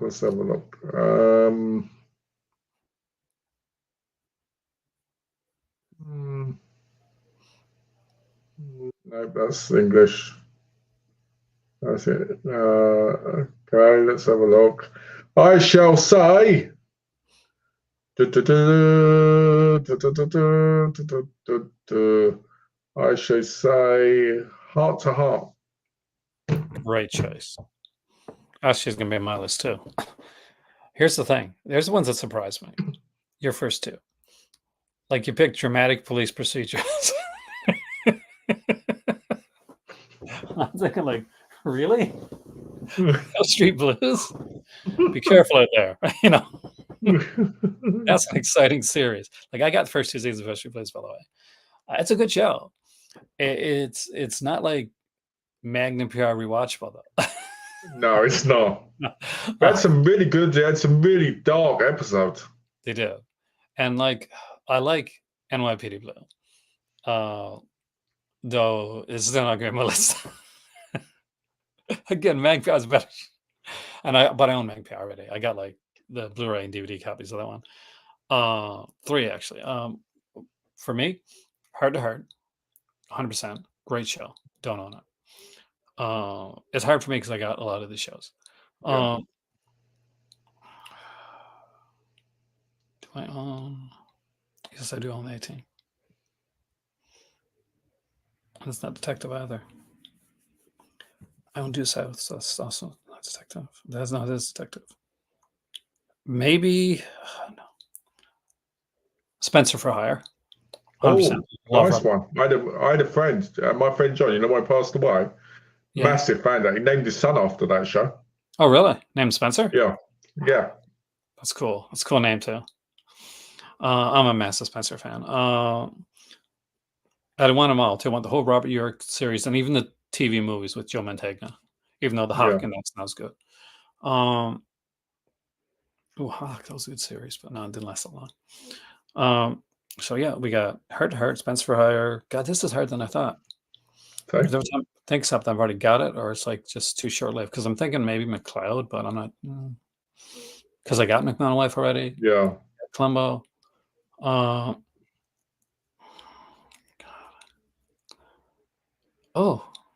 what do I want? CSI kind of counts. I guess I could probably choose that, but it's too new. Police Story. Oh, nice. Was a really good anthology series, and they kind of just did different stuff. And I guess we'll go for Police Woman, which was a spin-off series with Angie Dickinson. Oh, nice output. I only got the first season. I want the rest of it so bad. And for fifth, geez, I don't know. I'm probably going to say something, then I'll think something better later on.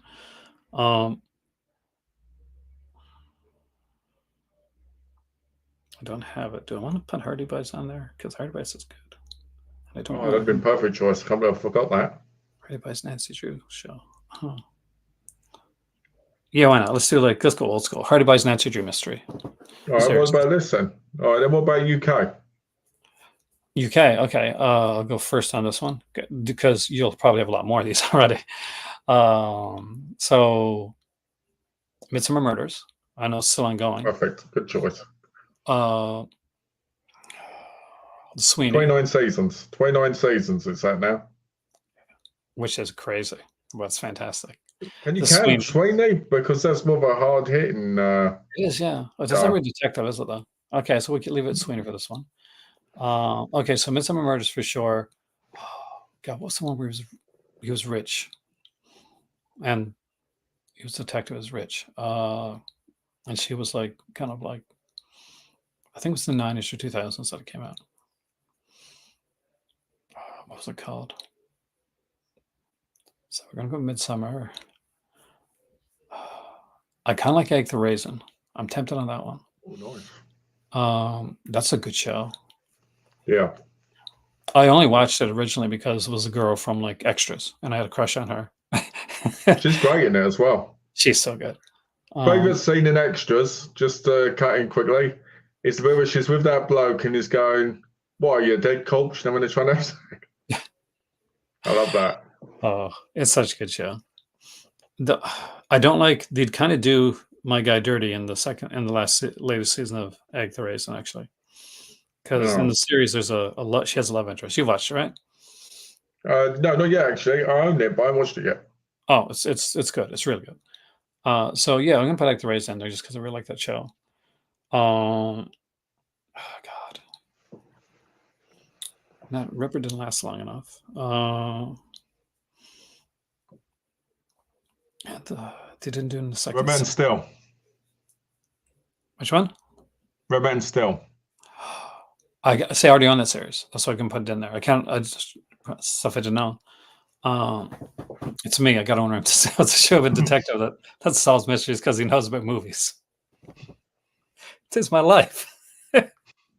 Except the mysteries part, movie part. Remember that Dennis Weaver show McCloud? Yeah. There's also one with Jack Klugman. That is Quincy, by the way. It's a great show. But God, I still need more shows. Oh, do I have the complete series? Shit, maybe I do. No, I don't. No, I don't. So I can probably use it. God, what's the name of it again? He's a magician assistant. It's a magician guy. He makes magic tricks. I have the first couple seasons of it. Oh, I know what I'm going to choose. Now I do know what I'm going to choose. Because I just got to go to one of my favorite actors for this type of stuff, Robson Green. And I'm going to choose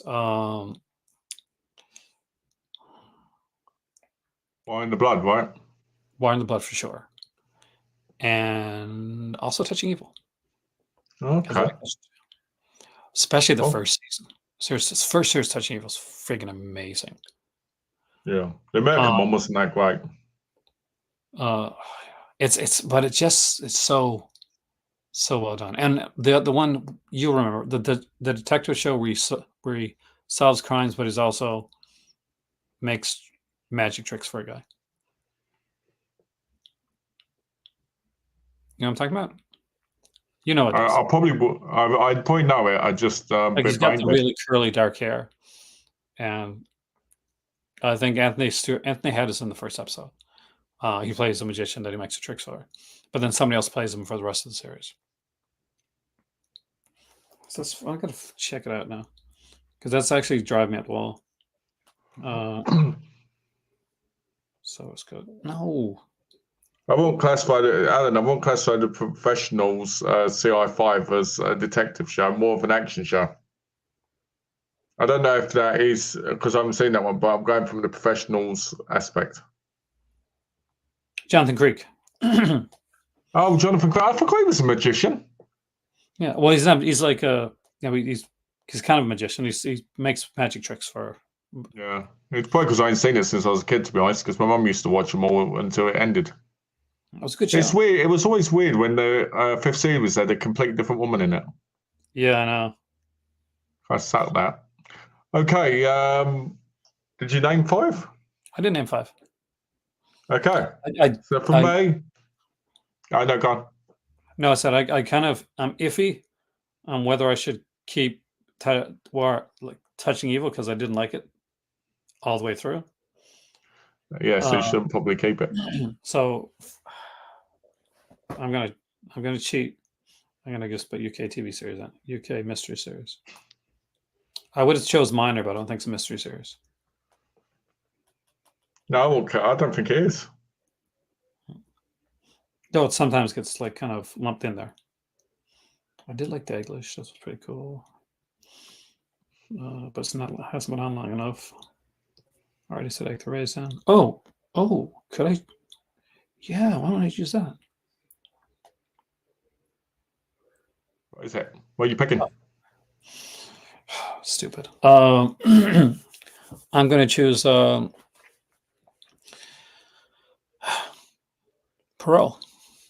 Oh, nice. Can't go wrong with a bit of Poirot. So what series? Oh, the Suchet, David Suchet. Okay. I didn't think there was going to be another choice other than that, but because it's brilliant. But I just thought I'd ask anyway because you said Poirot. It's like if I say Miss Marple, you're going to go, what one? Exactly. Okay, so for me it's easy. I can pick very quickly. Taggart. Nice. Good choice. Incredible.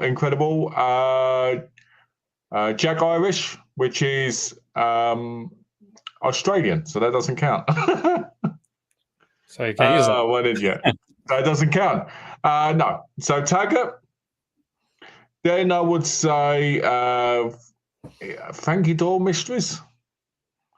Reminds me a lot of Nancy Drew in a way. So I like that.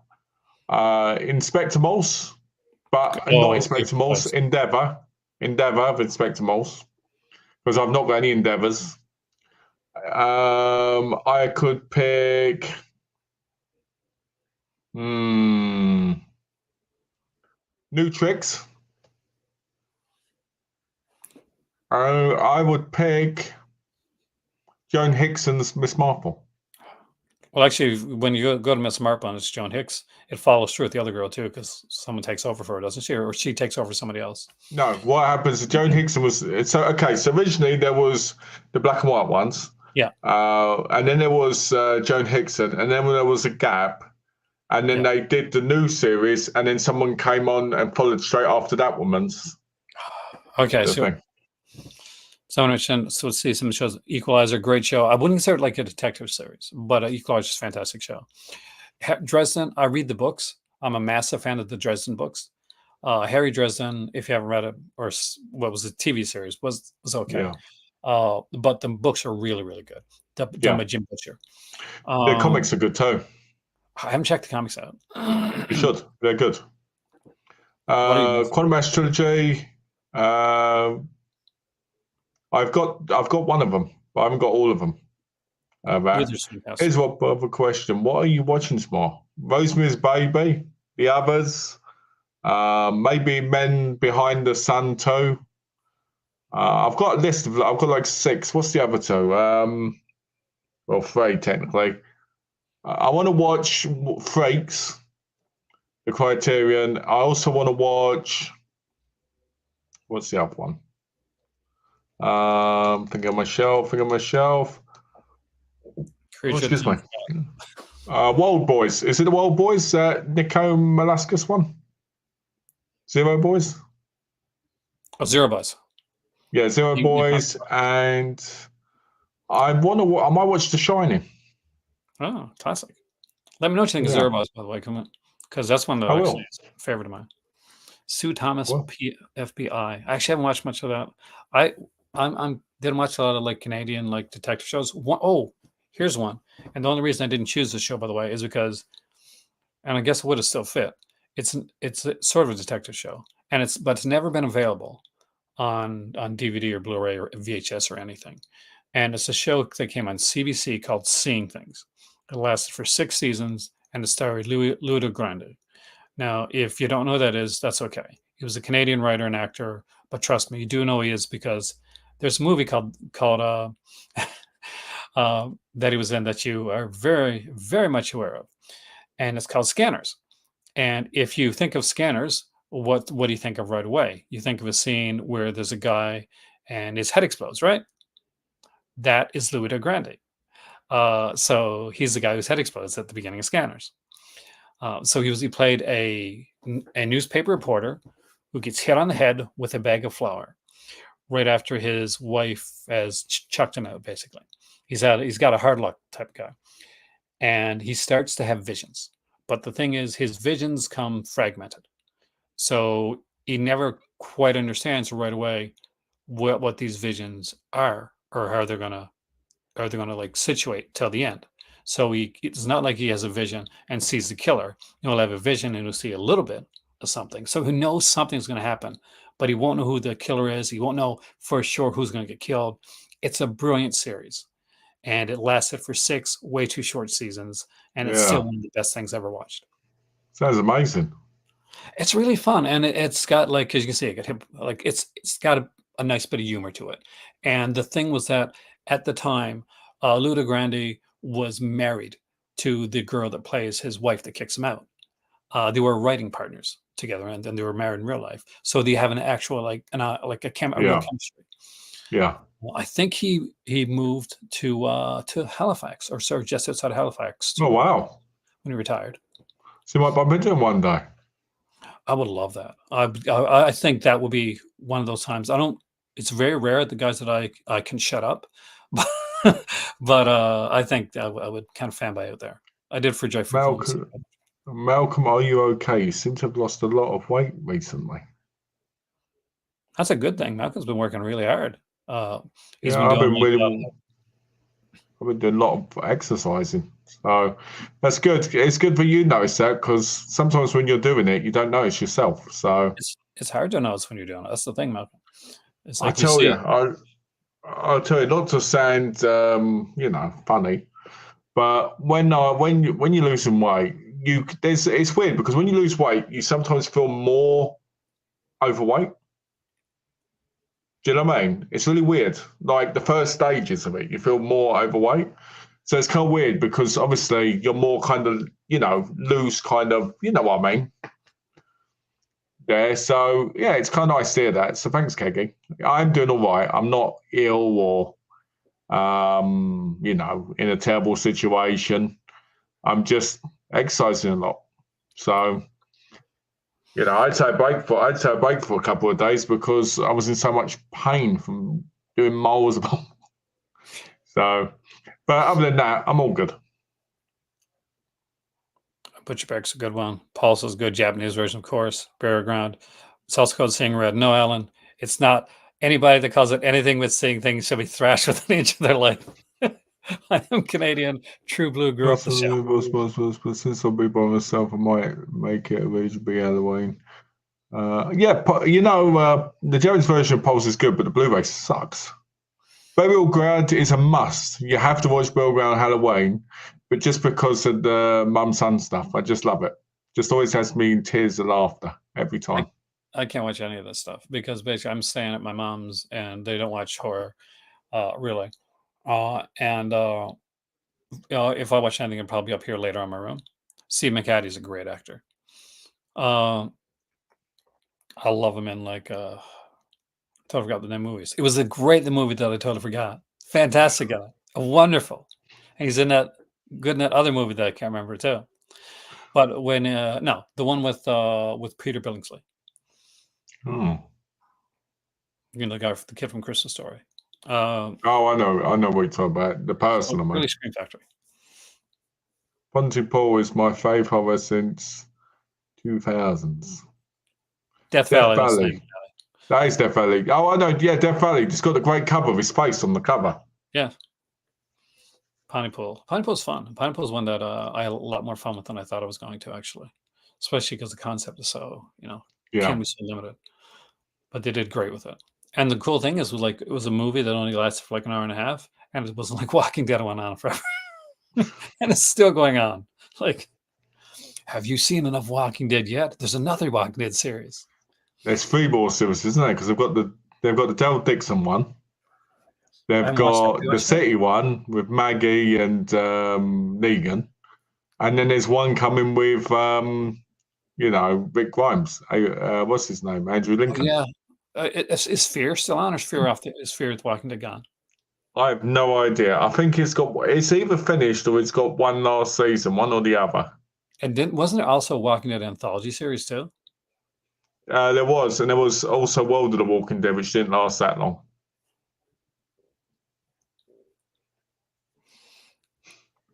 Walking Dead, the movie where people argue a lot. Also, zombies are there. Cool. FX series was good. Oh, yeah. I love the FX series. Big shocker beginning for the second season opener for that one. Oh yeah, actually from the characters. Brilliant though, absolutely brilliant. There's a lot of great shows like that, like The Net. I really enjoyed The Net TV series. Do you know what I used to find really good? Speaking of shows like The Net, there was one called VR5, and it didn't last for a long time. It was Lori Singer, and she get hooked into virtual reality, what we thought virtual reality was at the time. And Anthony Head was on it. It was a mysterious. You didn't know if he was bad or good. Yeah. What was that show from BREI? What's it called? There was one I got and I watched, and I really, really liked it. And it only had 13 episodes. Let me see if I can find it. Because it was released by Visual Entertainment. Oh yeah, they put out a lot of those shows. I think. Let's have a look. What one was it? Action. Oh, they've got a sale on at the minute. Nice. On their own website, or on their own website, yeah. Let's have a look. What was the show? Did you see what David Fincher said? He said, "No point to do a follow-up to World War Z because The Last of Us already did it quite well. Last of Us was way better than World War Z." The movie wasn't that great. The book was fantastic. Who is it? The Rob Zombie trilogy steelbook. I don't. It didn't come to. Oh wow! VEI Visual Entertainment have Wise Guys seasons 1 to 4 on Blu-ray. Except for Dead Dog Records. One storyline's missing. But Wise Guy is an amazing show. I do have that. I have the complete Wise Guy. And what's missing is Dead Dog Records. So for those who don't know, Wise Guy was a series that lasted 4 seasons. First 3 seasons at Ken Wall. 4th season had a different actor in the role. Well, not in the role, he took over. So it was done in arcs. He plays a character that goes in. Kevin Spacey was actually one of the first villains on Wise Guy. He goes in, gets himself ingratiated with a mob or a kind of a corrupt underworld family, and takes him down from the inside. Sometimes he gets really involved with the characters, falls in love with people, stuff like that. So one of the ones that he did was a short arc called Dead Dog Records. In that, it talks about like record and like piracy at the time was a big deal. And in it, one of the characters is played by Debbie Harry from Blondie fame, and she does some music in it. There's music in it, and because the music that's in the Dead Dog Records arc, it has never been reran on TV. It has never been put out on DVD or Blu-ray. You have to go through shady ways, go online and find it, because you can't find it in the sets. For those who know, actually, I got to head out now in a second because we have been doing it for 3.5 hours. Right. I was And trying to find this. I was trying to find this bloody series. Oh, what was it called? Hold on. I'm trying to find it. It had a team in it. It had a team in it. I know I watched it because I really enjoyed it, but I cannot find. I know it's in one of those sets. It's one of those like Team Knight Rider and stuff like that. Kind of like that, but not. Let's have a look. Where is it? It come up almost immediately, surely. It's like Counter Strike. It wasn't that. I used to love It Counter-Strike. was. Oh, I think it was like K something. Visual entertainment. Let me see quickly. Come on, get up. Where are we? Where are we? You got football. Come on. Oh no, it wasn't the early edition. That was a good show though. It was a great show. It wasn't Highlander. Another great show. Yep. Highlander Raven. I enjoyed Highlander Raven, even though a lot of people didn't. Come on. How are you?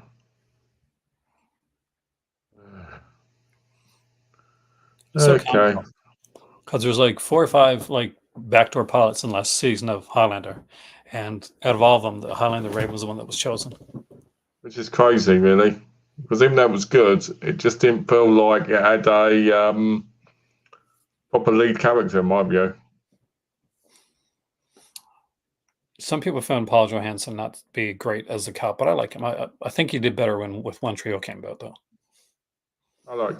Oh, bloody hell. Deadly Games, right? I owned that. $135 now because it's out of print. Oh, that's one I just bought during the Arrow sale. No, the VIE TV series. Oh, okay. No, I don't know that. Maybe I do know it. But let's have a look. Come on, I just want to get this. Come on. What is it? Okay, it's if it comes up. Why is it? It's always the thing you. Yeah. It wasn't that. It wasn't that. Come on. What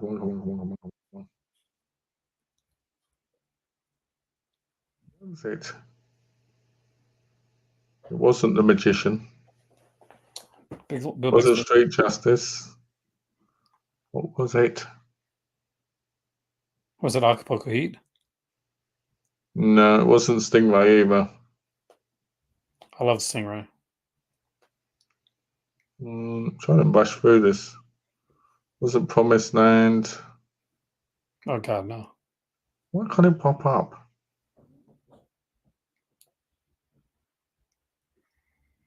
What was it? I might have to give up on this. I'm gonna have to. I gotta get going. Yeah. I think Level 9. You found it. It's called Level 9. Level 9. Peter Cushing will always be my favourite Doctor. Yeah, I agree. I like Peter Cushing as the Doctor. Richie Grant's the Doctor, though. Well, the Richie Grant did get played in Shadow, so I guess I kind of guess. I thought the Highlander was going to remake movie with Henry Cavill. I didn't realize it was going to remake TV series. I don't think it is, but it is getting a Henry Cavill film. He's perfect as The Witcher, so he's probably going to do well with it, but... Oh, you don't think so? I'm looking forward to seeing Warhammer. Yeah, that's So gonna be good. we'll leave it at that. Thank you, Malcolm, for coming in with me tonight. You're welcome. Thanks everybody for watching, especially if you're marathoned our 3 hour and 30-minute long video, which has been a blast. And happy Halloween, guys. So we'll Yep, see you happy here Halloween. next time. Get some See you cool soon, Halloween. guys. Enjoy your movies.